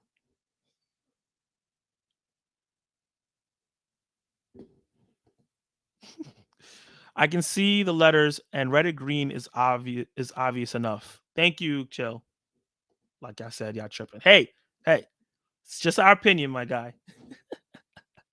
But yeah, Endgame was up there for me. Now, a movie that I like, but I have a lot of problems with, and that's Spider-Man: Far From Home. I'm gonna put it in a B. I'm gonna put it in a B. I like it. I probably don't like it as much as a lot of people. A lot of people have it as one of the best MCU films. I just didn't like the choices that they made with the character and how dumb he was, especially after Homecoming. It's a fun movie. I think Jake Gyllenhaal is amazing as Mysterio. Them bring another character that's kind of a joke in the comics, joke in animation, and making him a real threat, making him great, while still keeping the essence of the character. And Jake Gyllenhaal is one of my favorite actors. I think him and Tom Holland had great chemistry. So all that stuff was good. Him tricking them, and you think he's a good guy, and I I thought it was such a fun movie, but I just didn't like the decisions that they made with the character, and just that moment of him giving the glasses to Mysterio just felt off to me. But there's so many good moments in it as well, with the ending and him figuring out how to stop the illusions, and that moment where he gets his full-on spider sense and almost looking like he's going to the spider way. I thought that was really cool, and just the illusions and everything was so good. But I just don't think that um Far From Home is like a phenomenal movie. If I'm gonna put it anywhere, I'll probably, in terms of ranking it in the B tier, I'll probably put it over Volume 2, because I could rewatch it a bunch of times. Um, but yeah, oh yeah, and Zendaya was really great too. So let's see what you guys got to say. Keep it going, man. We'll see. We'll see it, but can't make it out. Okay, y'all opinion is tripping. You haven't done No Way Home? No, not yet. I'm going in order of release of film. So I just did Far From Home. So I'm not there. I'm just ended phase 3. Now I'm about to start phase 4, which is gonna be, you know, complicated, lonely. Far From Home B tier. That's fair. That's where I put it. Far From Home was the worst from the trilogy. It was like a romantic comedy. There's nothing wrong with a romantic comedy superhero film. We need different kinds of films in the MCU.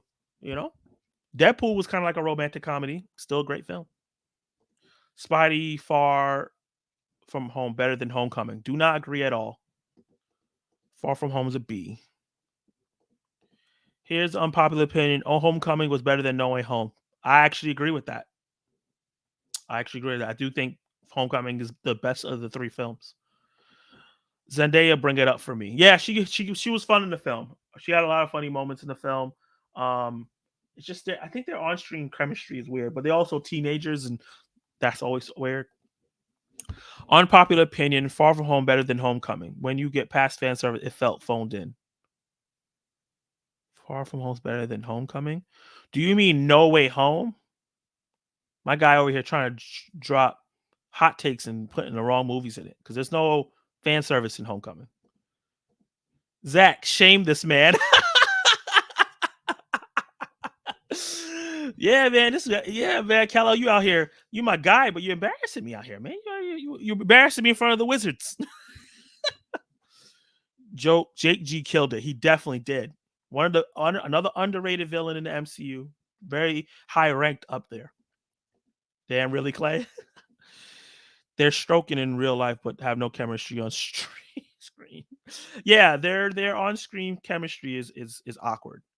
And yeah, I think, but it's also, but they're also playing kids. And that's also, oh, I wouldn't want it to be too sexual because they're in high school and that would be weird. It's not like Euphoria where I wouldn't want that. I don't want that kind of Zendaya in a Spider-Man film. The internet needs to see Toxic Zach, Cal, nothing personal. It's hard, man. It's hard for Toxic Zach to come out. So yeah, that was the ending of phase three. Ended on a decent note. Nothing crazy. Now we're starting phase four, the most controversial phase of the MCU easily. And we're starting out with Black Widow. And right off the bat, I'm gonna put Black Widow in a C. And where does it go? Is it better than Hulk? Better than Hulk? Is it better than Iron Man 2? Thor: Dark World? I'll put it at the bottom. I'll put it in the back area. Yeah, Black Widow was disappointing. They took too long to release this movie. First of all, it should have been released. It should have been released in between Infinity War and Endgame. It should have been so much better. It was a bootleg Winter Soldier. They took a lot of the plot of Winter Soldier, the thing in the sky, the fiction in the sky that's gonna kill people, the mysterious character that's like Terminator that is tied to your past, and then revealing it to somebody that you know, but they revealed it super super duper late, and then somebody we didn't really care about. Um, having that team around her, having a Captain America in it, and like she was in the Captain America movie, and then you have a Captain America like character in there. It's just it's a fun movie. I've rewatched it. I saw it. I didn't go to the theaters to go see it. I think I paid to see it on Disney Plus because of COVID and all that. And I liked it, but I was disappointed in the film.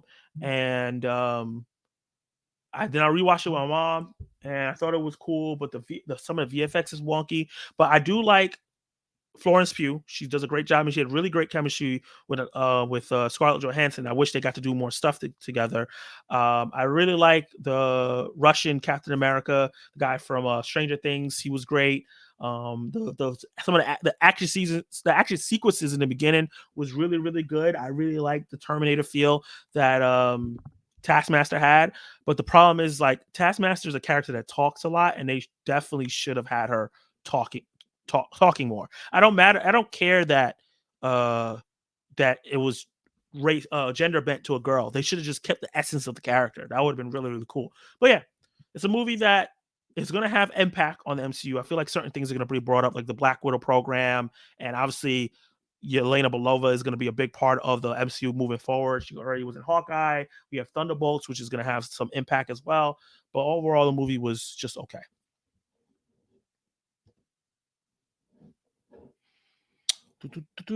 So yeah, Black Widow is is in the bottom of the C tier for right now.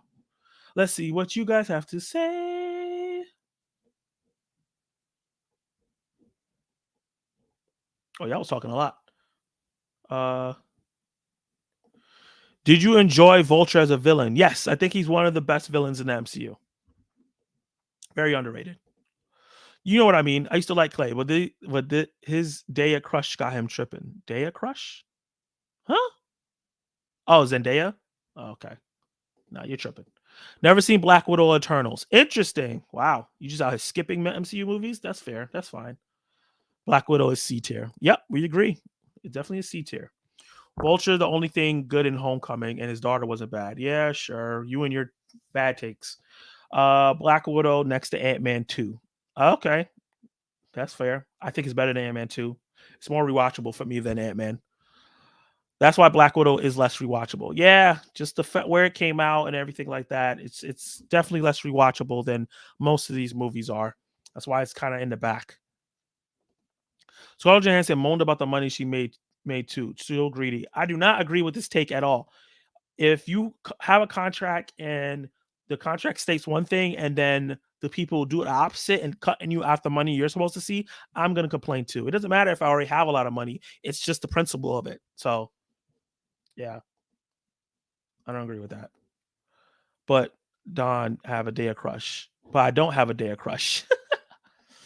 It feels like 2 movies. Yeah, it does feel like 2 movies, but it also feels like they were trying to redo Winter Soldier with Black Widow, which was not a good idea. This should have just been a Black Widow Hawkeye movie in Budapest. Chill, Scarlett was right. Scarlett was right. Yeah, exactly, Clay. Yeah, Scarlett was right. Dude, movie was just mess. Even if it came out years prior, it's still a mad movie. No, well, no, I'm not saying the movie as is, but I feel like it should have came out earlier. People wouldn't have been as hard on it if it came out earlier. I think people were expecting too much because she was dead in Endgame, and at that point we're expecting higher tier quality of films. It would have been appreciated a lot more if it came out earlier. I bet Cruella was more successful in Black Widow. I doubt it. I doubt it. Movie was a C for me. They messed up by letting the hype die. Yeah, Black Widow's a D. That's fair. The problem is she's already dead. That's like making Iron Man 4 after Endgame. Yeah. Most like, yeah, yeah. That is like making Iron Man 4 after Endgame. And, we already know Tony's dead. But you can do movies, good movies where people are dead. It just have to be a better made movie. Yeah, the placement was horrible. Didn't care for Flo. I might have expected more because fighting my family made me think that she would be a better actress in later movies. What? Wow, Kal-El, your takes are so weird. But hey, if that's your take, bro. I respect it. Kind of. What is it better than Ant-Man 2? Well, yeah. Always said that Black Widow would have been better movie, better series than a movie. Yeah, I could see that. That should have been a Disney Plus series instead. Honor her contract like others. Don't loophole people. Don't matter if she a female or well off. Right is right. Yeah, just saying. You can tell Cal's a DC fanboy. Ooh, my man getting shots fired. Let's move on. Whoa, whoa, holy crap. Next is coming up is Shang-Chi and the Legends of the Ten Rings. The first original character to be introduced in phase 4. And I am gonna put this in the A. I really like this movie a lot, and I'll probably put it. Is it better than Doctor Strange? Probably, yeah. I'm gonna put it right after Homecoming. I love this movie. Shang-Chi is a lot of fun. I love Simu Liu as a character. I like Aquafina as his best friend, and I love the Mandarin. I think that he's one of the better MCU villains. I think the action is really good. I think they may have jumped the shark just a bit um with the dragons and the magical stuff, but I thought it was still amazing looking. I was like, damn, they could really make a Dragon Ball Z movie like this. I love the character arc of Shang-Chi, and the comedy was really good, and the action, the bus scene is iconic. The scene where he fights his sister is great, and then just him just overcoming his father and everything towards the end, him becoming one with the dragon and riding it versus this weird demon thing. I wish the demons were a little bit more or less generic, a little bit more. I just wish the demons were a little less generic than just like flying faceless things. But other than that, I just really, really, really enjoy Shang-Chi a lot. I think it's a really fun movie, and I'm excited to see him get to interact with more characters in the MCU moving forward. And yeah, this is just a really, really rewatchable film. And oh yeah, the scene where they're on that little the bamboo stick things and they're almost falling. All that stuff was great. Thought Shang-Chi was great. The culture in there was great. His mom. It's just a great film. It's just a great film. Bringing back the Trevor from Iron Man 3 was funny. Um, and just having the everything everywhere all at one cast in there was really good. Yeah, love it. Let's see.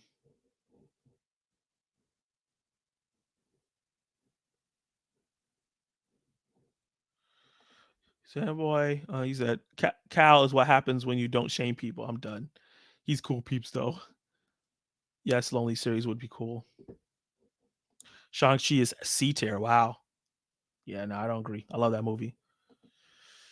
I'm a DC fanboy too, but I rate MCU movies fairly. The actor who plays Shang has charisma of a Lance Storm. Wow. I do not agree at all. I love Simu Liu. He's so fun. And Lance Storm had tons of charisma, so I actually don't agree with that. It takes charisma to pull off what he was doing with his character. Shang-Chi might be a B for me. That's fair.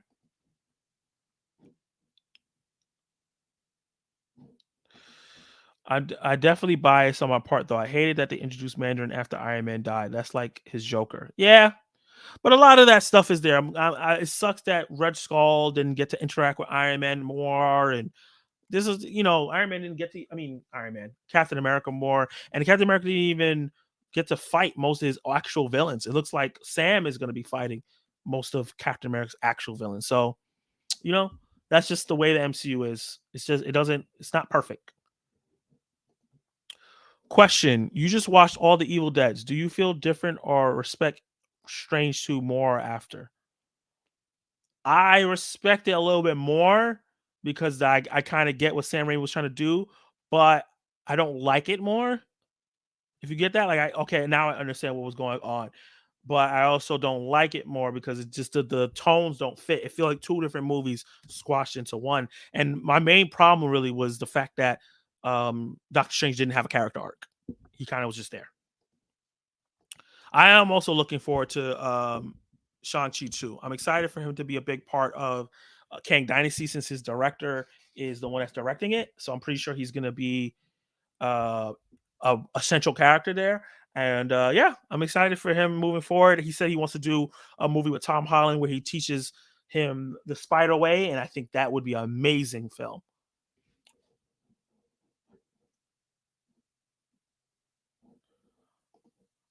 How long have you been streaming for today? It says an hour and 40 minutes so far. I think it's I think it's because I know a little bit more about Iron Man than Cap. Okay, yeah, that's fair. Yeah, yeah. What you know about the character affects how you feel about the movie. You know, sometimes there's certain things that like some people, are, oh, this is not common actor. And it's like I don't really know about the character, so it doesn't hurt my enjoyment as much. But yeah, Simu and Aquafina had great comedy chemistry. Yes, they did, and I hope they don't try to make them go into like a relationship. I hope they keep them as friends.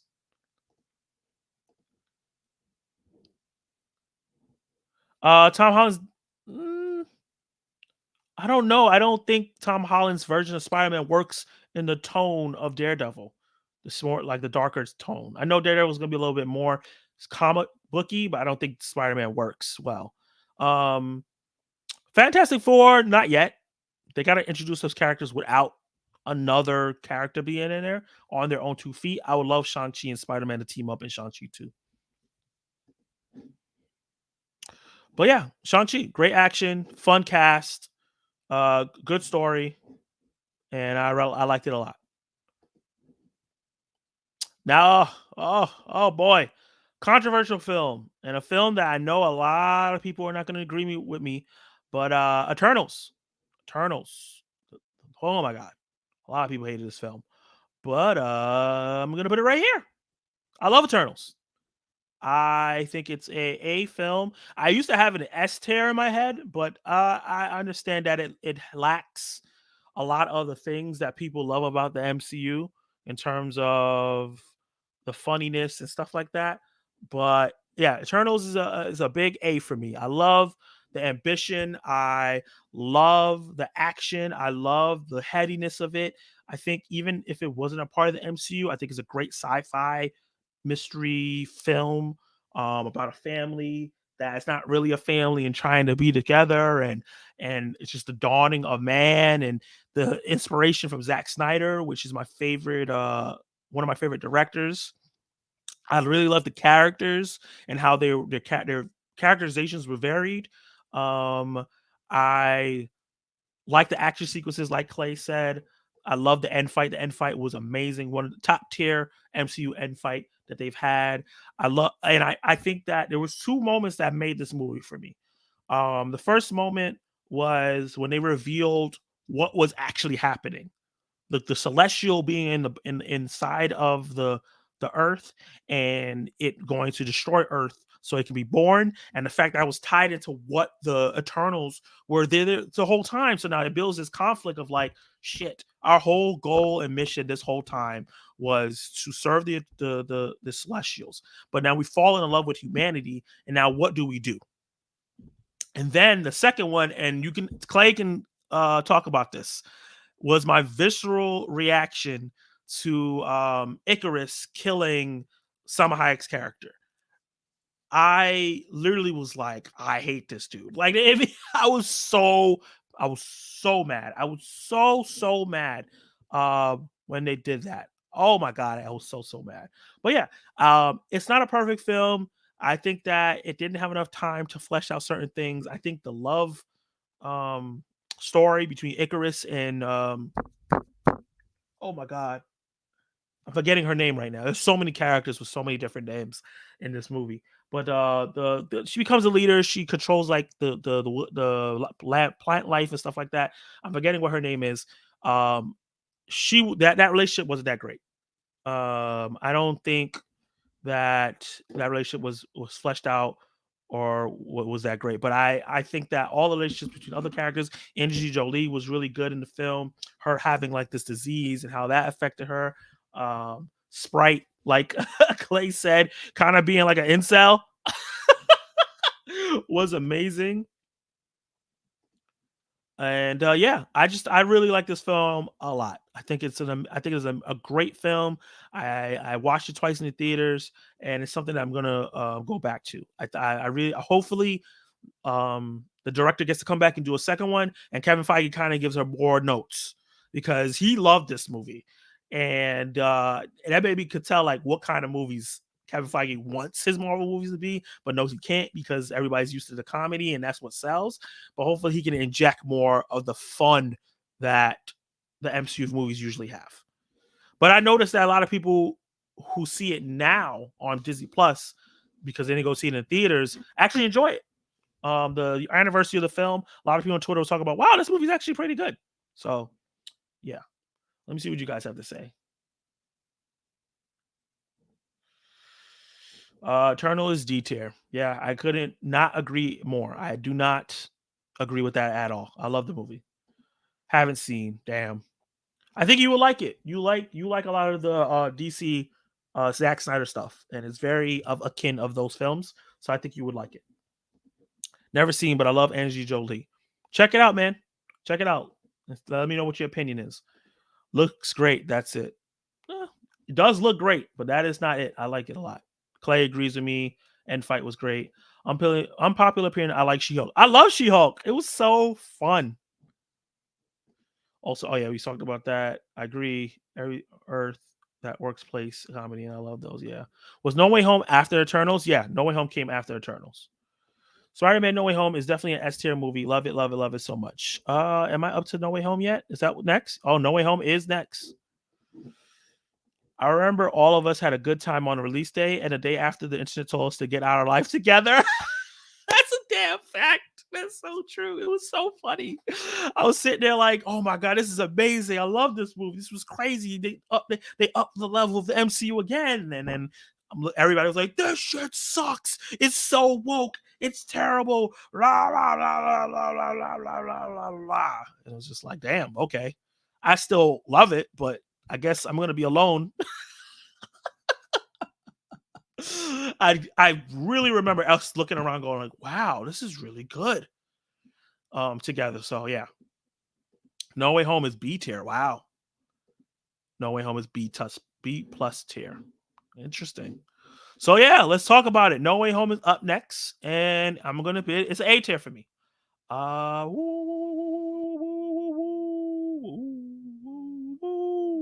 No Way Home. Yes, right there. A tier. A tier film. I like it a lot. I think that they did something that won't be replicated in the same way because it's all everybody is just going to be like, oh yeah, it's just like No Way Home, even though No Way Home is copying Spider Verse. But um, I love this movie. I love this movie despite all the problems I have with it, all the plot holes that's in the film. No Way Home is a great film because of nostalgia. Like you said, the nostalgia carried the movie because the movie is of two halves.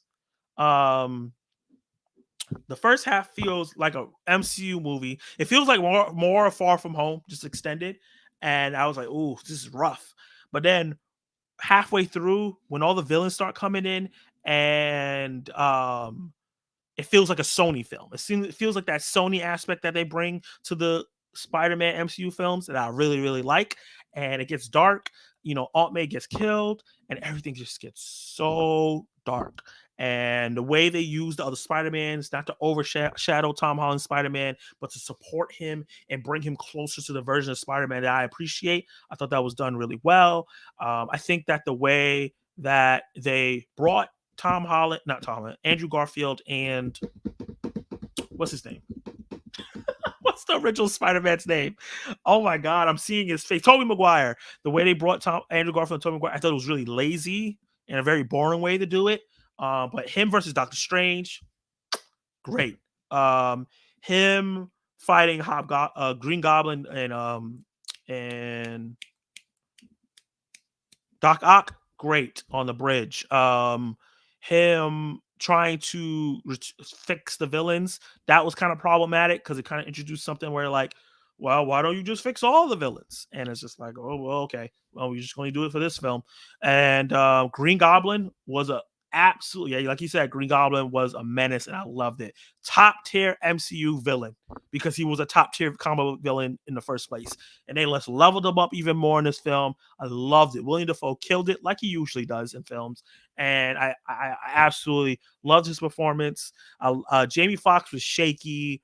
He felt like a whole different person, and I didn't really care for him. And he was a big plot hole in the film for the fact that he didn't even know who Peter Parker was and whatever. Doc Ock was really good. Sandman was just there. Lizard was just there, pretty much. But yeah, the nostalgia really carries it. Andrew Garfield was great again. Tobey Maguire felt a little off, but he was still great as well. But seeing all of them together was just fantastic. And the movie, if COVID wasn't such a problem, could have been even better. But they did a great job for what they had. And I cherish this film a lot because what it brought, because it's so comic booky and it's just so fun. It just has a lot of plot problems that I can't overlook, so I can't put it in the S tier for me. Let's see. So yeah, he said No Way Home is S tier for him. He loves it so much. That's fine. No Way Home is a B tier movie for lonely banter. That's fine. Enviro Earth 2 is a B plus for him. Okay, okay. Enviro, I'm gonna tell you right now, stop being a punk. Put it either B or A. Choose now. There's no in betweens. If I can't put it in between, you can't put it in between. No Way Home is an S tier for Clay. That's fair. That's fair. A lot of people believe that. Nostalgia carried the movie. Yep. Your Eternal rankings haunts me. I'm guessing you're not a fan of Eternals. That's fine, bro. That's totally fine. Yeah, a lot of people disagree with me. I think just to give you a little inkling of my taste and why Eternals. I think Man of Steel, Batman vs Superman, Zack Snyder's Justice League are three of the greatest comic book movies ever done, and Eternals are of those ilk. So if you're not a fan of Zack Snyder's comic book films, then you're not gonna like this film. I think the struggle was balancing the humor with the depressing tone and ending of the movie. Yeah, I think that this was the Marvel movie that affected it the most. But I think yeah, it's just the script. I think they had the right amount of dark and funny. It's just the script just didn't. It wasn't there. It just didn't have enough moments to break it up. Like so, I guess you're right. The balancing act.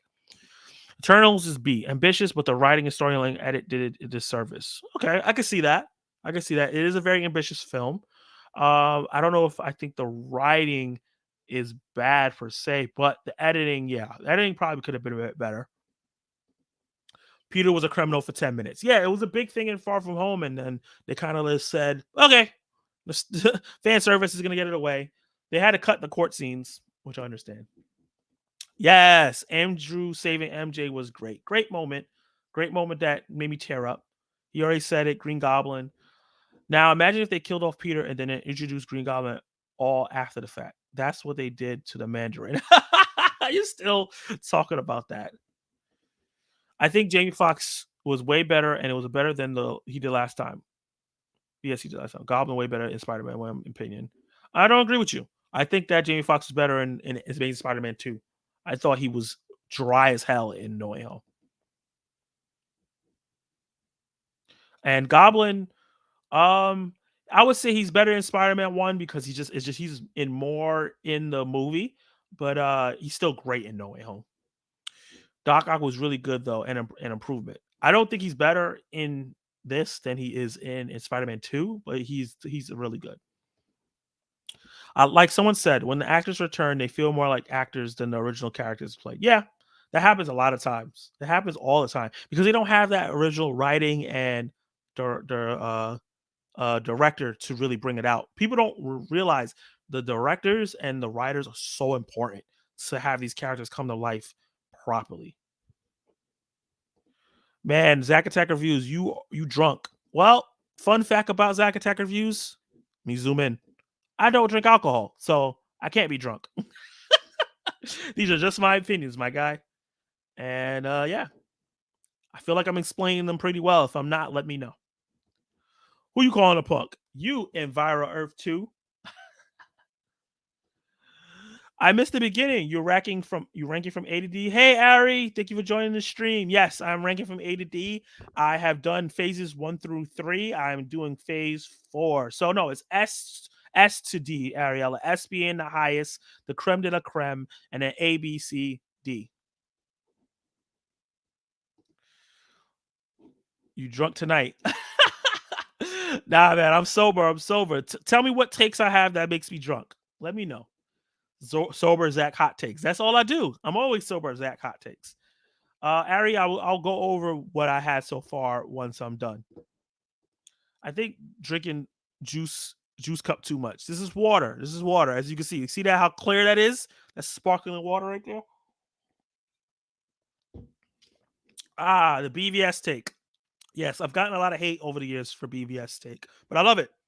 It reminds me of Dark Knight Returns and All Star Superman and a bunch of other things. He pulled from so many different versions of the character. I loved it. Marvel about to sponsor these weird takes. Hey, hey, let me zoom in. Kevin, let me look at the camera. If you're watching somehow, I know you be dropping into these streams. Give me that sponsorship, bro. I needs it. I needs it.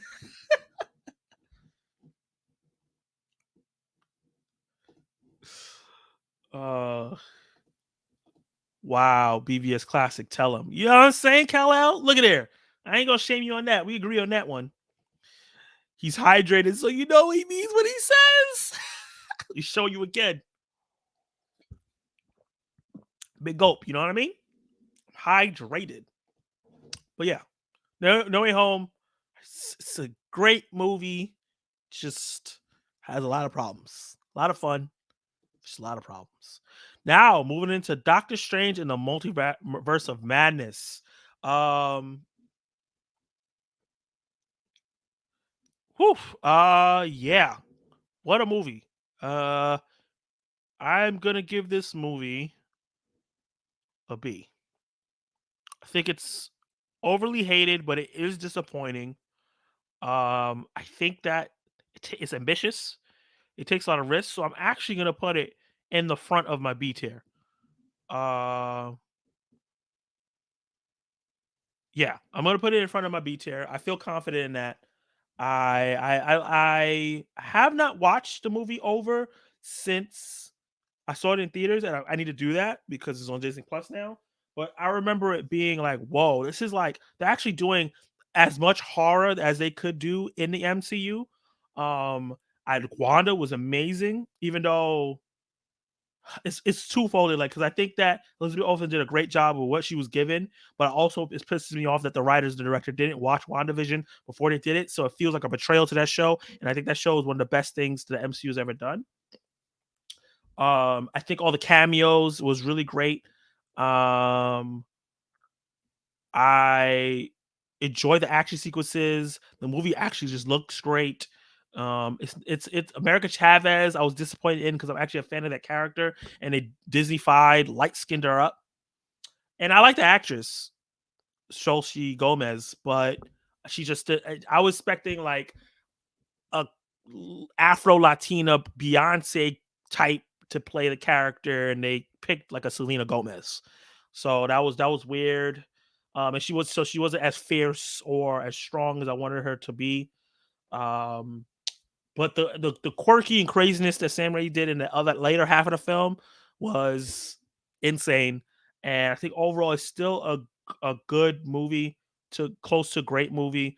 It's just has a lot of problems with Doctor Strange not having a character arc, them degressing Wanda in there. The easy solve for this would have been, since this is the multiverse saga, is that have that Wanda be a multiverse version of the character, and she was trapping our Wanda and siphoning her powers and something like that. That would have been an easy fix, but instead they wanted to make our Wanda be crazy, and it was just a weird take. But I still think overall it's still a great time, because of just like with No Way Home, seeing Professor X from the original X-Men cartoon and the Inhumans and and Reed Richards, that fan casting that we always wanted, and how Wanda just wiped them all out. That was all insane.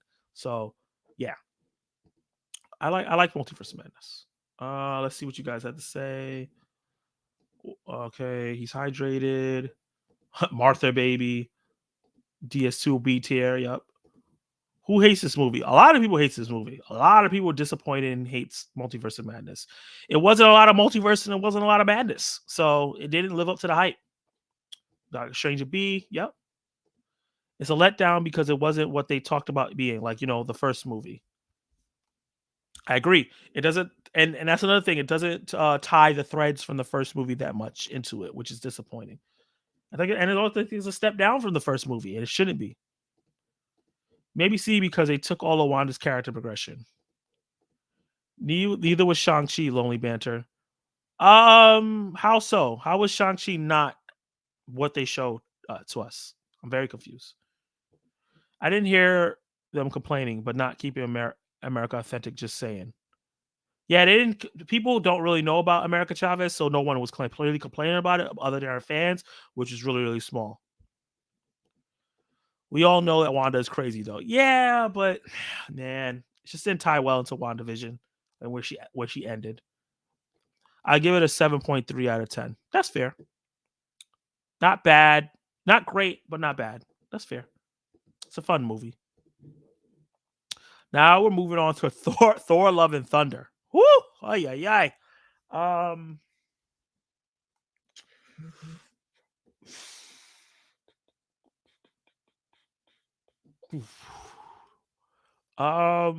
Is it better than Dark World? Yeah. Thor, Love and Thunder. Wow. I'm not as disappointed in this movie. Let me zoom in so you guys can really. I'm not as disappointed in this movie as a lot of people are, simply for the fact that I knew this was coming. The product that we got, I knew was coming. I knew that Thor: Love and Thunder was going to be exactly what we got, because of Ragnarok. Everybody loved Ragnarok so much at the time.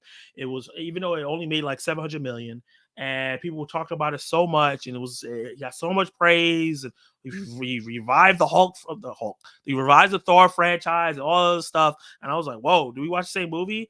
And then we got Thor: Love and Thunder, and this, unfortunately, Kevin Feige pulled the reins on the directors because people were complaining through phase 1, 2, 3. Oh, the directors don't have enough leeway, and then he gave leeway to phase 4. And now people are like, oh my god, these directors are messing it up, and he gave Taika too much leeway, and he just went too much. Once again, Thor not having a clear story arc and just being a buffoon, being stupid. Someone that's thousands of years old, having no wisdom at this point. I am a fan of both these storylines. Gore the God Butcher and Mighty Thor. Mighty Thor in the comics is one of my favorite comic book characters, and they did her a disservice completely. Terrible. And it's not even Natalie Portman's fault. It's what they gave her to do. Gore the God Butcher, Christian Bale, another great actor who's doing as much as he could with what they gave him, but he didn't butcher any gods. We didn't see it. We didn't see any shit. We didn't see the shit. He killed one guy in the beginning, and then we saw a bunch of off-screen killings. It's just so silly. It was just lean so silly. The VFX was all wonky. A lot of the scenes just had not a lot of energy, and they try to mix too many different things in one movie, and it didn't work out. If it was just gonna be a romantic comedy, they should have did that, but just did it with a different story. I don't know. They could have did it in a different way, but yeah, I thought it was really funny though. I had a good time with the goats. I had a good time with the a lot of the comedy. I can watch this movie with low expectations and enjoy the dumb stuff because I didn't have high expectations for it in the first place. Because I thought Ragnarok was good because of this amazing thing that a lot of people think it is. So yeah, Thor: Love and Thunder is not bad. Like a lot of people say, it's this terrible movie. I don't think it's terrible, but it's not great. Um, let's see what you got to say. Okay, Lonely Banter agrees as well. Thor: Love and Thunder, a C movie. Cool, cool, cool. Dude, people find a way to complain. They said Black Panther shouldn't be made because it's showcasing Panther Party. Yeah, those people are dumb though. I listen to like valid complaints. Like there's some people who have valid complaints and some people who don't. I remember this girl, story time. I remember this girl I worked with was interested in me and she wanted to try something, and she knew I was big into comic movies. And I told her like, hey, I'm big into stuff and that's fine. And um she was like, "Okay, I'll watch Civil War." And I was like, "Wait, I don't think you should watch Civil War yet because you haven't seen the other ones and you're kind of not going to get it." And she still did it anyway. And she told me she couldn't finish it because there was too much talking. And I was just like, "What?" The movie starts with like a 10 to 15-minute action sequence. Of course, they're going to have to talk. And then it was just like, okay. And then I had a friend that told me she didn't like Civil War because she didn't want to see the two people fight, like the group. She didn't want to see the Avengers fight. She wanted to be on the same side. It's just people have their reasons. Sometimes I don't agree. Sometimes I do. Should be a C, but them goats bring it down to a D. Thor 2 wasn't as bad as people make it, but I think Thor 2 hurt Ragnarok. That's why people didn't go see it in flocks. Um, That's interesting. I feel like they're so far apart that maybe no, but that's possible. It's possible Thor 2 did hurt Ragnarok, but I don't think it's a flock movie either. I don't think it's $1 billion film. Um Thor 2 is better than people say, but yeah. Thor 4 is a C. Yeah, I think so too. Dude, why are you talking to? Dude, why are you talking to? Thor 3 was fire. I don't know what that means. You keep embarrassing me in front of the wizards. Thor 3 it wasn't fire to me. It was a good movie. Maybe great, but I don't think it's fire. Don't call me a punk. What you gonna do about it, Enviro Earth?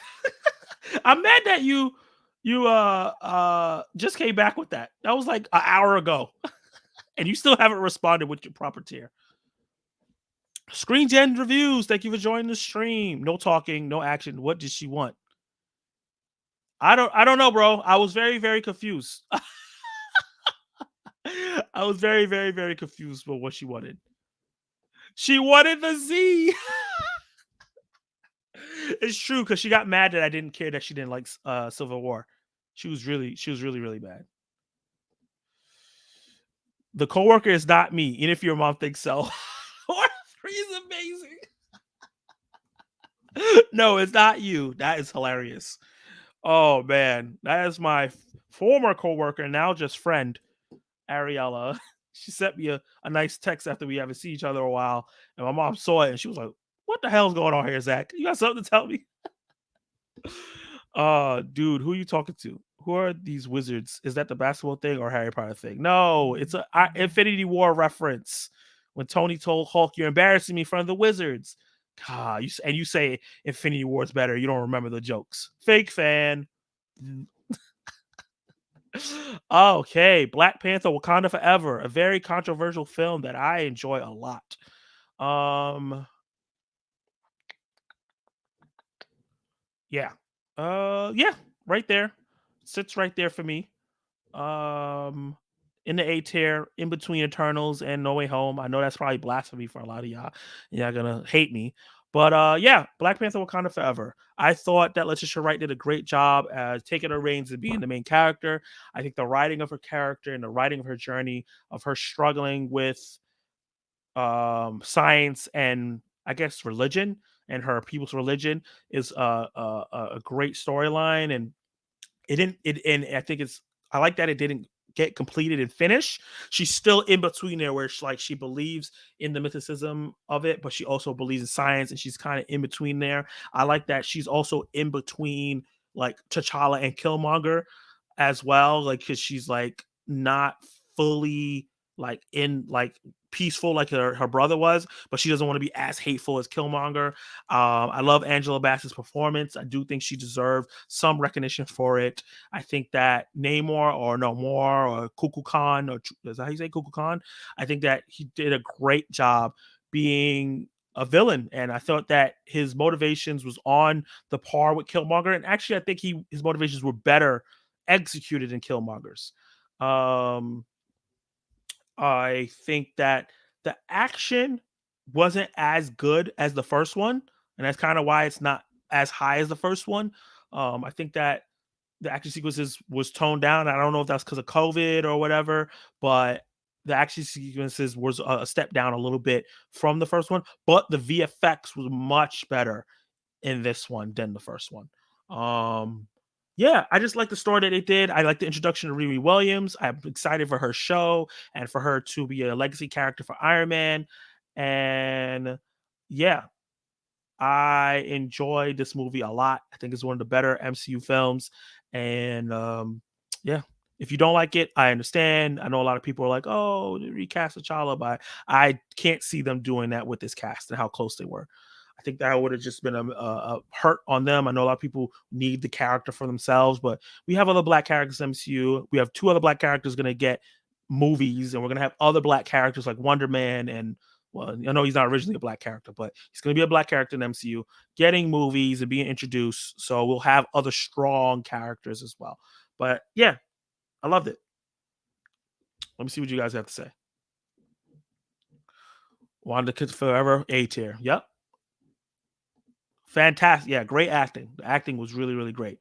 Wakanda Forever is A for me. Yep. Cal, I know we had this conversation. I know you don't like it that much. It's a meh for you. Well, don't tell me meh. What tier? What's the tier? S A B C D. I told you Costumes I would win the Oscar. Yeah, you did. You did. You did. You were right. I rescind my opinion. Definitely did win. Angela got robbed. I don't agree. I don't think she got robbed. I think she had a great performance, but I think that there were other people in the category that had better performances than her. Um, from other movies, but she was better than Jamie Lee Curtis though. If it was between those two, she should have won over Jamie Lee Curtis. But I think that I don't think she was the best performance in the list. I'm not gonna call it racism. Only because I didn't think she was the best. If she was if in my opinion, if she was the best performer in the supporting actress, then I'd be like, yeah, it's probably because of that. But I don't think so. I didn't like them Bluefish doing Wakanda like that. Comic accurate, my guy. Wakanda's always the one that bodies Wakanda. And also Thanos did it to them too. And don't disrespect the Spanish people like that. The only thing I don't like about the movie was when Shuri went underwater, they did the whole showing her face smiling, looking around. Yeah, because it's supposed to be like a moment of wonder. Oh my god! Like I'm seeing like Atlantis. I'm seeing this underwater thing that I never knew about, and she's also a scientist, so that has to be wondrous to her. You know, and to me that makes sense, especially since she's a scientist and that she's always looking for new things. That makes sense to me. Iron Man chick was a standout. Yeah, she's a great actress. She was in Judas and Black Messiah. She was great in that. I haven't seen too many things that she was in, but yeah. Killing Angel was unnecessary. Angel? Oh, Angela Bassett, please. Hell, type better. Angela Bassett was not necessary. I don't think so. I think that it was necessary for Shuri's arc. her she was like on the fence with killing or fighting Namor because of that moments they had, and I think killing her mom really tipped it over. And I do think it was necessary. Wakanda Forever is a solid A tier. Yep, it definitely is. Riri looked like Mega Scizor. Yeah, I hope they fix that suit. Well, I don't know why they didn't just recreate her comic suit and just make it a junkier version. I don't know what the hell that was. She looked like a Power Ranger. Tear is hard for Panther 2 because while I don't care for it, it's still a solid film and script, but meh, lol.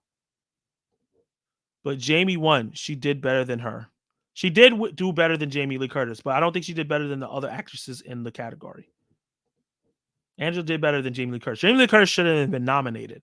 And I love that movie. That movie that she was in is my favorite movie of all time. But I don't think she was the best supporting actress, though. I know why they did it. It felt corny to me. Okay, that's fair. That's totally fair. I can see that. It's not my favorite part of the film, but I understood what they were doing. Wow, I said bluefish, not Spanish. This guy is high. Now I'm high. First I was drunk, now I'm high. I understand everything you type. Okay, Lowly Banter. Go decipher this. Okay. Yeah. So yeah, Wakanda Forever.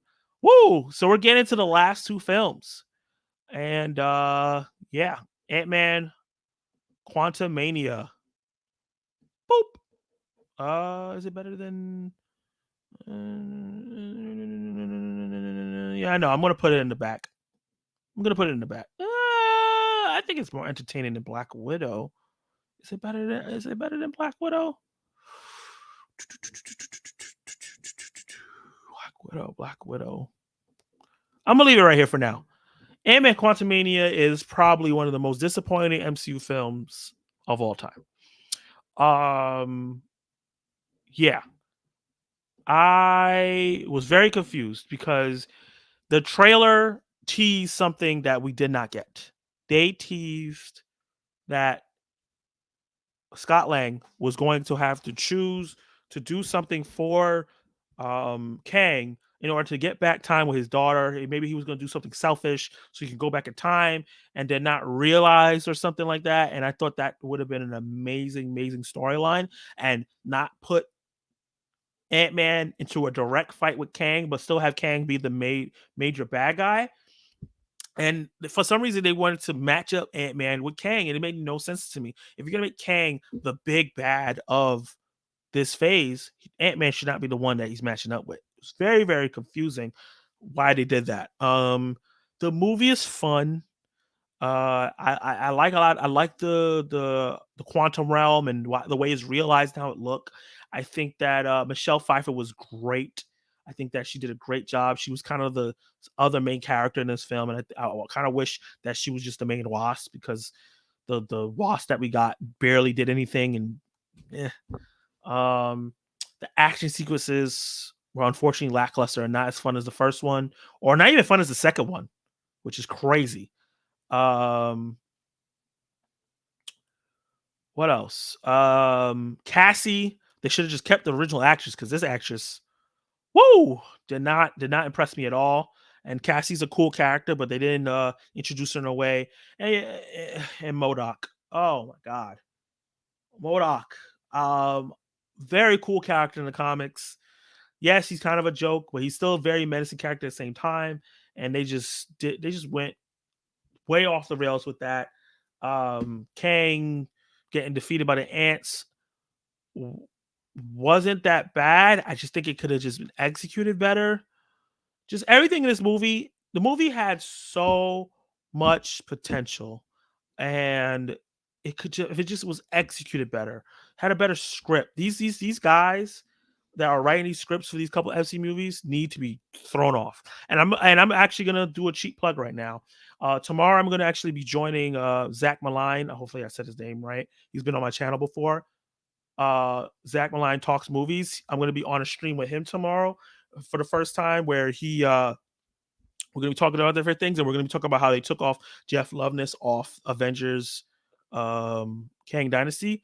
And yeah, these writers are not doing a good job from the Rick and Morty show. They're not. and they're not writing character arcs for their characters. They're just doing a bunch of stuff, and yeah, they just didn't utilize any of the story beats that they had to make a great movie. It was just an okay movie. Let's see what you have to say. Angela, show me your report card. I'm tired of you, bruh. Show you my report card. You don't want to see that. I'm gonna embarrass you. Out of Jamie and Angela, Angela's better. There are people in the movie that deserve it more than Jamie. Yes. The other person that was nominated for the movie deserved it. Period. She should have won. Ant-Man 3 is C tier. Yep. I do. I enjoy the movie, but it's not as good as it should have been. Just it's disappointing. It's not as bad as some people make it out to be. Like people are making it like it's this terrible. Oh my god! I'm like, oh, y'all wasn't doing that to Ant-Man and the Wasp. It's not that bad, but I do blame Marvel. They hyped it up in a way that people thought it was bigger because they were like, this is going to be a Civil War level movie, and hell no, it was not. Thanks, sir. Majors is the only thing saving it from D tier. Yeah, and Michelle Pfeiffer for me. Those two. I haven't seen Ant-Man 3, but could be worse than part 2. No way. No, it's better than part 2. It's better than part 2. It's not boring. Part 2 is boring. That's why it's in D. But it's not that's not much of a high jump, you know? And I want to say is I have 9 people in here. Thank you for everybody that's on the stream. You guys are making this so much fun. Make sure you guys like the video, share it, and if you haven't subscribed already, subscribe to the channel, please. Almost at 500 subscribers. Definitely gonna do like a Q&A once I do hit the 500 subscribers, like what I did for the 400 subscribers, and that was fun.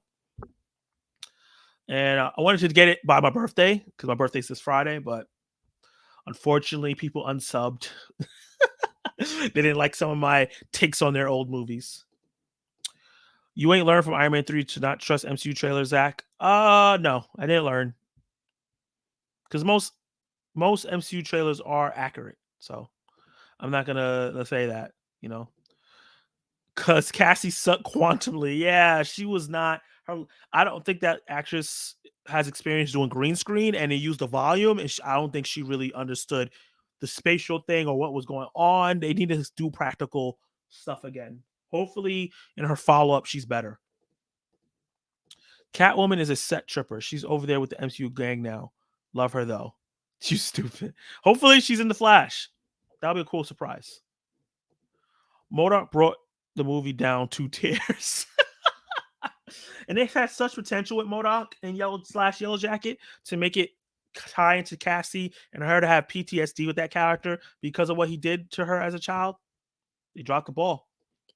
F tier. Damn. I don't even have F tier up and you dropping it low.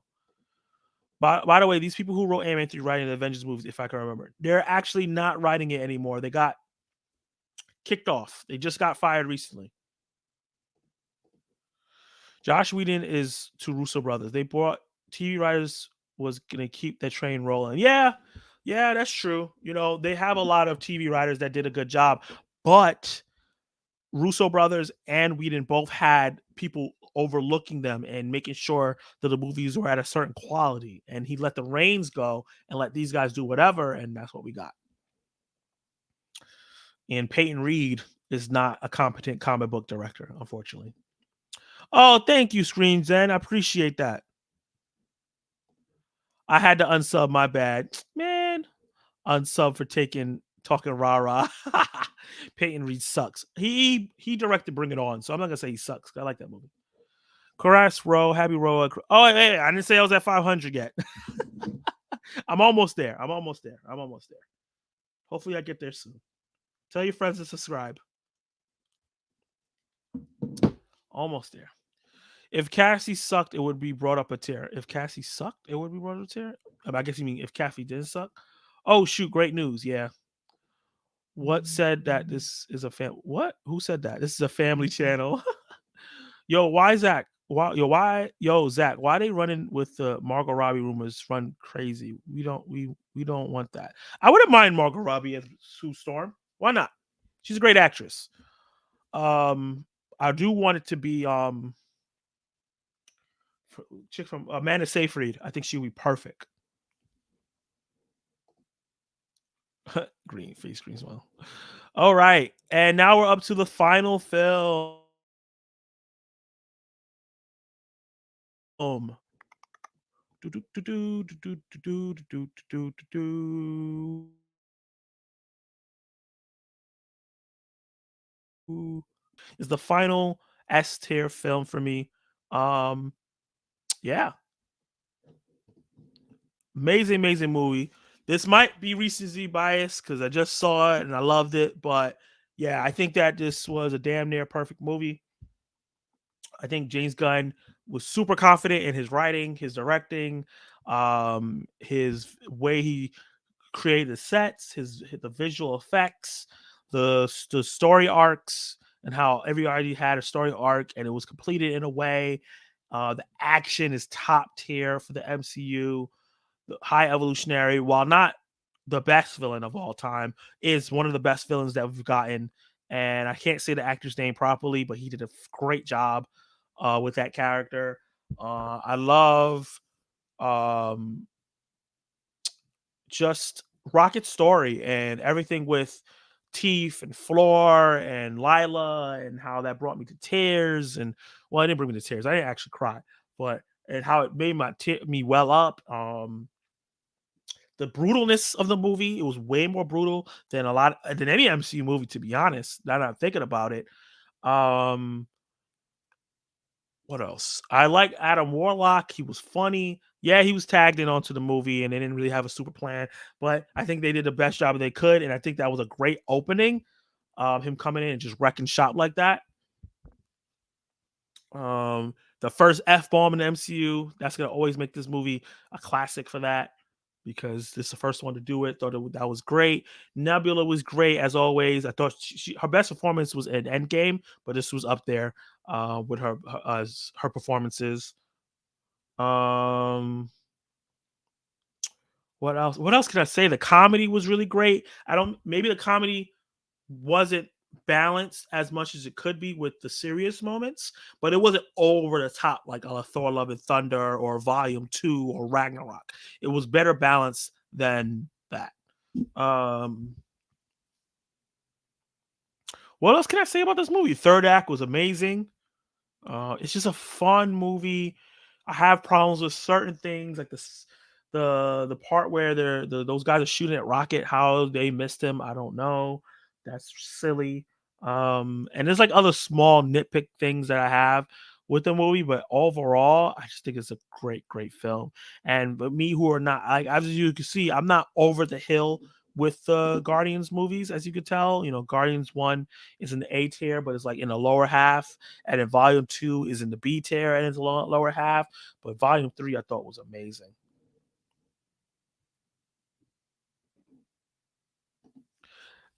You're so silly. Oh boy, this guy watched Chloe. Now he want Amanda in all the roles. You're so stupid. No, that's not why. I'm a fan of Amanda Seyfried in a bunch of films. She's a great actress. Volume 3 is B tier. Interesting. Okay. A tier. Okay. More brutal than Wanda killing dudes. I think so because the way Wanda was killing dudes, for the most part, felt cartoony, other than Black Mantis. Black Mantis. What the hell am I saying? The Inhuman. I said Black Mantis. I don't know where that came from. Black. Holy crap! What is the Inhuman King name? I'm gonna look this up because I feel really dumb that the fact that I can't remember Black. No. What is his name? Inhumans. Black Bolt. Jesus Christ. It was just killing me. That part, the Black Bolt thing was brutal, but everything else was kind of cartoony. But the way they was caving in chests, breaking jaws, Mantis arm snap, that crap was crazy. So maybe it's on the same level as Multiverse of Madness. But yeah, really, really enjoyed the action. Raimi directed Doctor Strange Multiverse of Madness. That was brutal. Wanda had like 7 on-screen kills. Yeah, yeah. Like I said, I was explaining. Yeah, but it was pretty brutal. But a lot of it to me felt cartoony, other than the one that I said. Even the Fantastic, Mr. Fantastic kill, while cool as hell, was like There was no blood or nothing like that. It was good. But yeah, that is me ranking all 32 MCU films so far. This was really fun. I think that um I might do this again when Captain Marvel comes out, and maybe my list might change. We'll see. I think Captain Marvel is the last movie we have for the year for Marvel, right? Woo! We got through it. Thank you, Screams End. I appreciate you. You made this a lot of fun, just like everybody else. Tripping Professor X kill was crazy. It was crazy, but it did also felt cartoony to me. Let me see the list and see if I want to move anything around. Does anything need to move up or down, or back or forward? So Endgame is my favorite MCU movie alongside Avengers Infinity War. These two are staying here and they're not moving. Winter Soldier, Civil War as well. It's crazy that Guardians is as high. I don't know if Iron Man is in my top 10. Maybe. Probably. 1, 2, 3, 4, 5, 6, 7, 8. So this basically the way I have this ranked is that these are my top 10 MCU films. I guess. Yeah.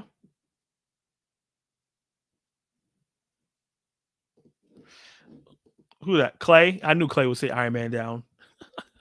Age of Ultron, I like a lot. Do I like Homecoming more than Age of Ultron? No. No Way Home, Shang-Chi, Guardians, Multiverse of Madness. Yeah, I'm pretty confident in this list. But guys, how do you feel about my list? I know I've been getting a lot of feedback about how crazy I am. But let me know what you guys feel about my list overall. And I'll tell you why I agree or no.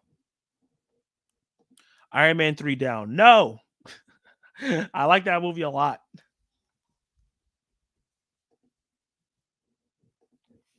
Where did you Mario rank in the MCU's Peaches movie? Mario movie would be a S tier film. Peaches, peaches, peaches, peaches, peaches. I love you. Um, Eternals down. Okay, I do not agree, but yeah, I see people saying Eternals. This list is a bit shaky. Next time, do it sober. The hateration, man. The hateration.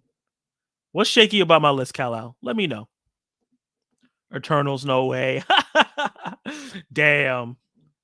Damn. The Eternals hate is real. Eternals and Captain Marvel down. Okay. I like a Captain Marvel a lot. Honestly, if anything, I could put Captain Marvel down one. I could probably, because the action wasn't super duper great, I could probably put it down to a B, but no lower. No lower. Ant-Man down. Where's Ant-Man at? Hell no. Ant-Man ain't going nowhere. Russ spiked his water with Everclear. I don't even know what Everclear is, so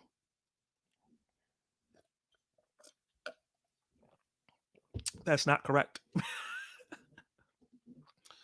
The way he sang, the way he know he's on, the way he sang, we know he's on substances. Damn, that's cold. You don't like my singing? I really like Iron Man 3. Said no one ever. Said me.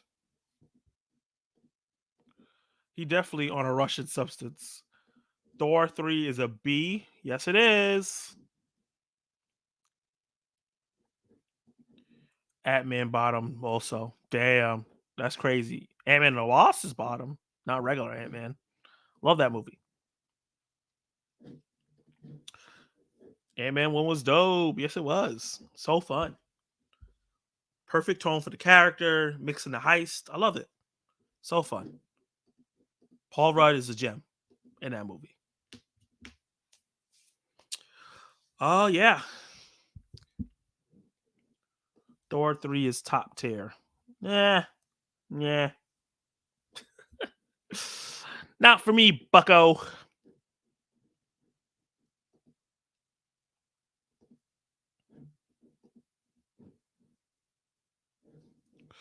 Not for me. Thor 3 is good. It's one of the better MCU films, but not high up for me. I love how they have the shows and stuff like that. I think I did a ranking for the shows already. If you guys want to watch that, 100% think Thor 3 is an S rank. That's fair. Nowhere near touching the S rank for me. It's nowhere near these films to me. Yeah,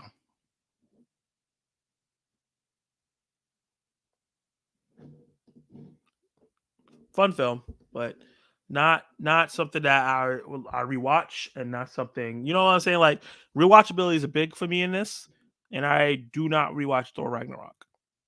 But I understand that maybe if I did rewatch it, it would be fun. But I have no desire to rewatch it. I do rewatch Endgame, Infinity War a ton, Winter Soldier a ton, Civil War. I will be rewatching Guardians, rewatch Black Panther, especially Avengers 1. And maybe Iron Man I don't rewatch as much, but it's just the significance of it is up there. Age of Ultron I love to watch. Homecoming scenes, Eternals.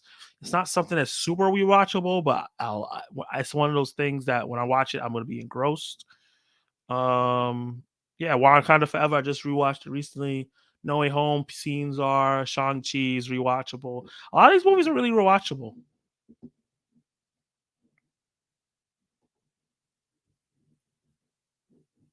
Thor 3 saved Thor. I agree. That's probably why it's the highest ranking Thor. It's the highest ranking Thor movie.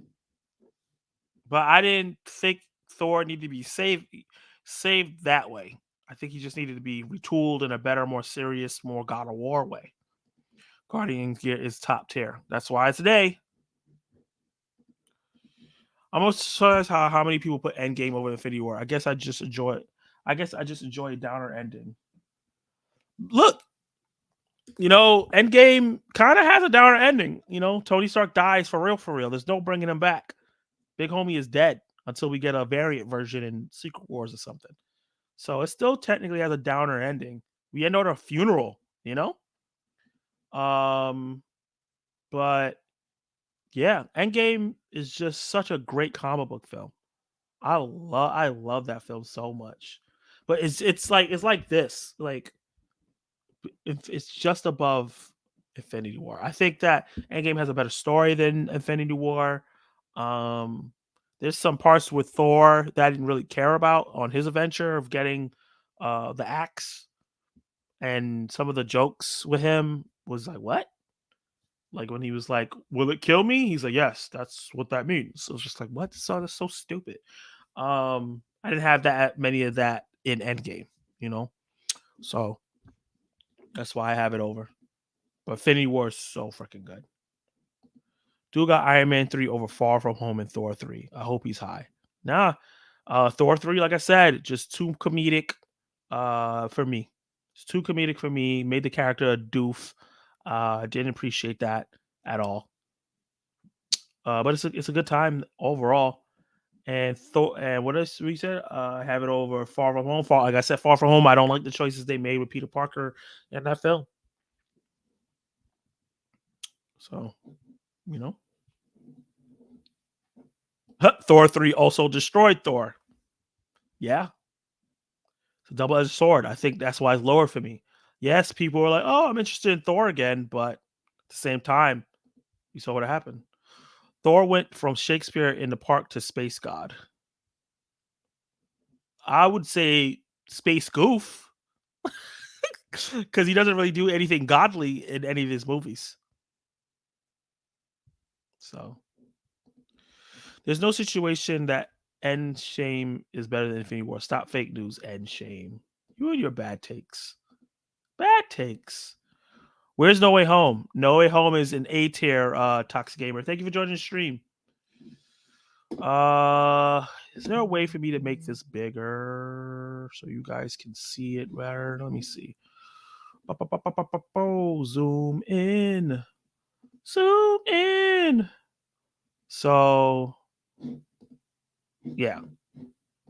So you can see the top tiers there. I'm the same. I don't rewatch Ragnarok either. Yeah. Just not for me. So that's the S tier there. Just to go over it again. Oh, no problem. I appreciate you appreciating my list, Anthony. I love Eternals. It's my kind of film outside of the MCU. Guardians is actually to blame for Thor 3 and Spider Home, let's be real. Yeah, that's also true. I did mine a week ago too. Oh, you did? I gotta check that out. For some reason, your videos don't pop up on my notifications. So I gotta check out why that's happening. But yeah, I gotta check out your vid. Let's start from the bottom. So starting at the D tier, that is Ant-Man the Wasp, a movie that is just kind of boring to me. And that's why that's so low. Starting the C tier, starting at number one is Thor: Love and Thunder, a movie that is fun. It's a fun film. It's well made for the most part, even though it has some shoddy VFX. But the action is cool. The streaming goats are funny, and yeah, it's just a good time, even though it was disappointing in terms of like it could have been a great movie, but it's not. Incredible Hulk, good solid film. Edward Norton's still the best person to be this person. I like Mark Ruffalo, but I think Edward Norton just brought a different serious tone to the character that I like. Iron Man 2, another movie I like, but it's a step down from Iron Man a lot, clearly, because you see Iron Man's in the A tier. But it's a movie I can enjoy. Thor: Dark World, a movie I don't hate as much as a lot of people hate. I think it's a good time. I had a good time with them trying to make it like Star Wars.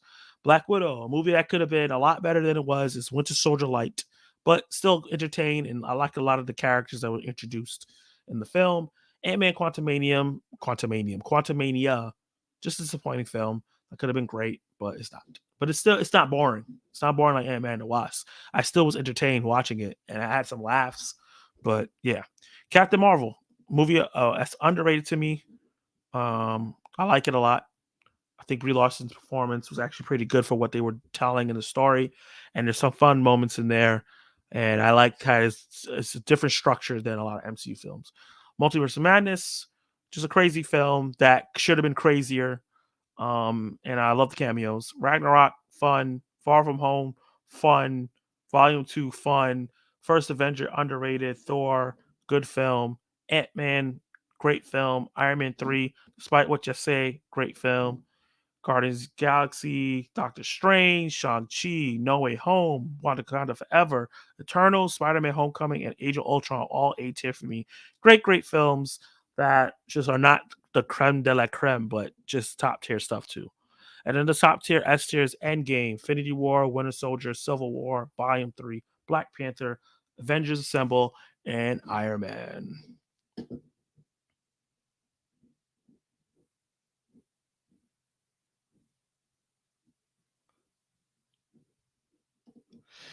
Zach, don't hype Zach up. We don't need more air in his head, bro. Wow, that's crazy, Kal-El. I like used to not like Eternals, but then it grew on me. I'm glad that it grew on you. I'm glad you enjoy it more. I don't see your notifications excuse. It's not an excuse. I don't see some notifications of some of my subscribers I'm subscribed to. Yeah, it happens. YouTube is just like that. It's a solid list. Come on. Fun stream. Thanks, Kal-El. You made it fun by antagonizing me. Yeah, we know what you meant. Yeah. So this was a fun time. I've been on for probably a little longer than I wanted to be, but I want to thank all you guys, like I always do on every stream, for coming on. So Lonely Banter, Kal-El, definitely Screen Gen reviews. Um, who else was here? Clay, as always. Appreciate you coming in and helping out. Movie Ninja being here as long as you were. Hopefully you had a good time watching Doctor Strange. Who else was it? Ariella for jumping in when you dropped in. Appreciate you. And Viral Earth, I guess he got mad at me because I called him a punk because he stopped commenting. But thank you for joining the stream. You were real fun in there too while you were here. Let's see. Chillmonger, thank you for being dropping in when you could. View from Drew, thank you for dropping in. Mayan, thank you for dropping in and supporting. Appreciate you. Spoiler Kings, thank you for dropping in when you did. That was cool. Who else?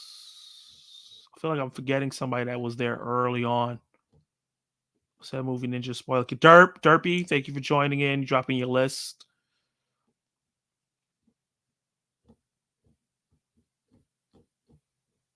Yeah, and that was it. And Norin for dropping in way before I even came on. And let me know that he's gonna watch it on the replay. So I appreciate that as well. So yeah, thank you guys for joining the stream and having so much fun with me. I really, really appreciate all you guys. Let me see what you guys are saying before I do that. Uh, hand pink waving. Cool stream. Trying to attend more often. I will see you, Zach, on the stream tomorrow night. Oh, thank you. I appreciate you. I see you on other people's streams. You always do great comments. So I'm glad that you're gonna comment on my stuff more. I appreciate being in my community.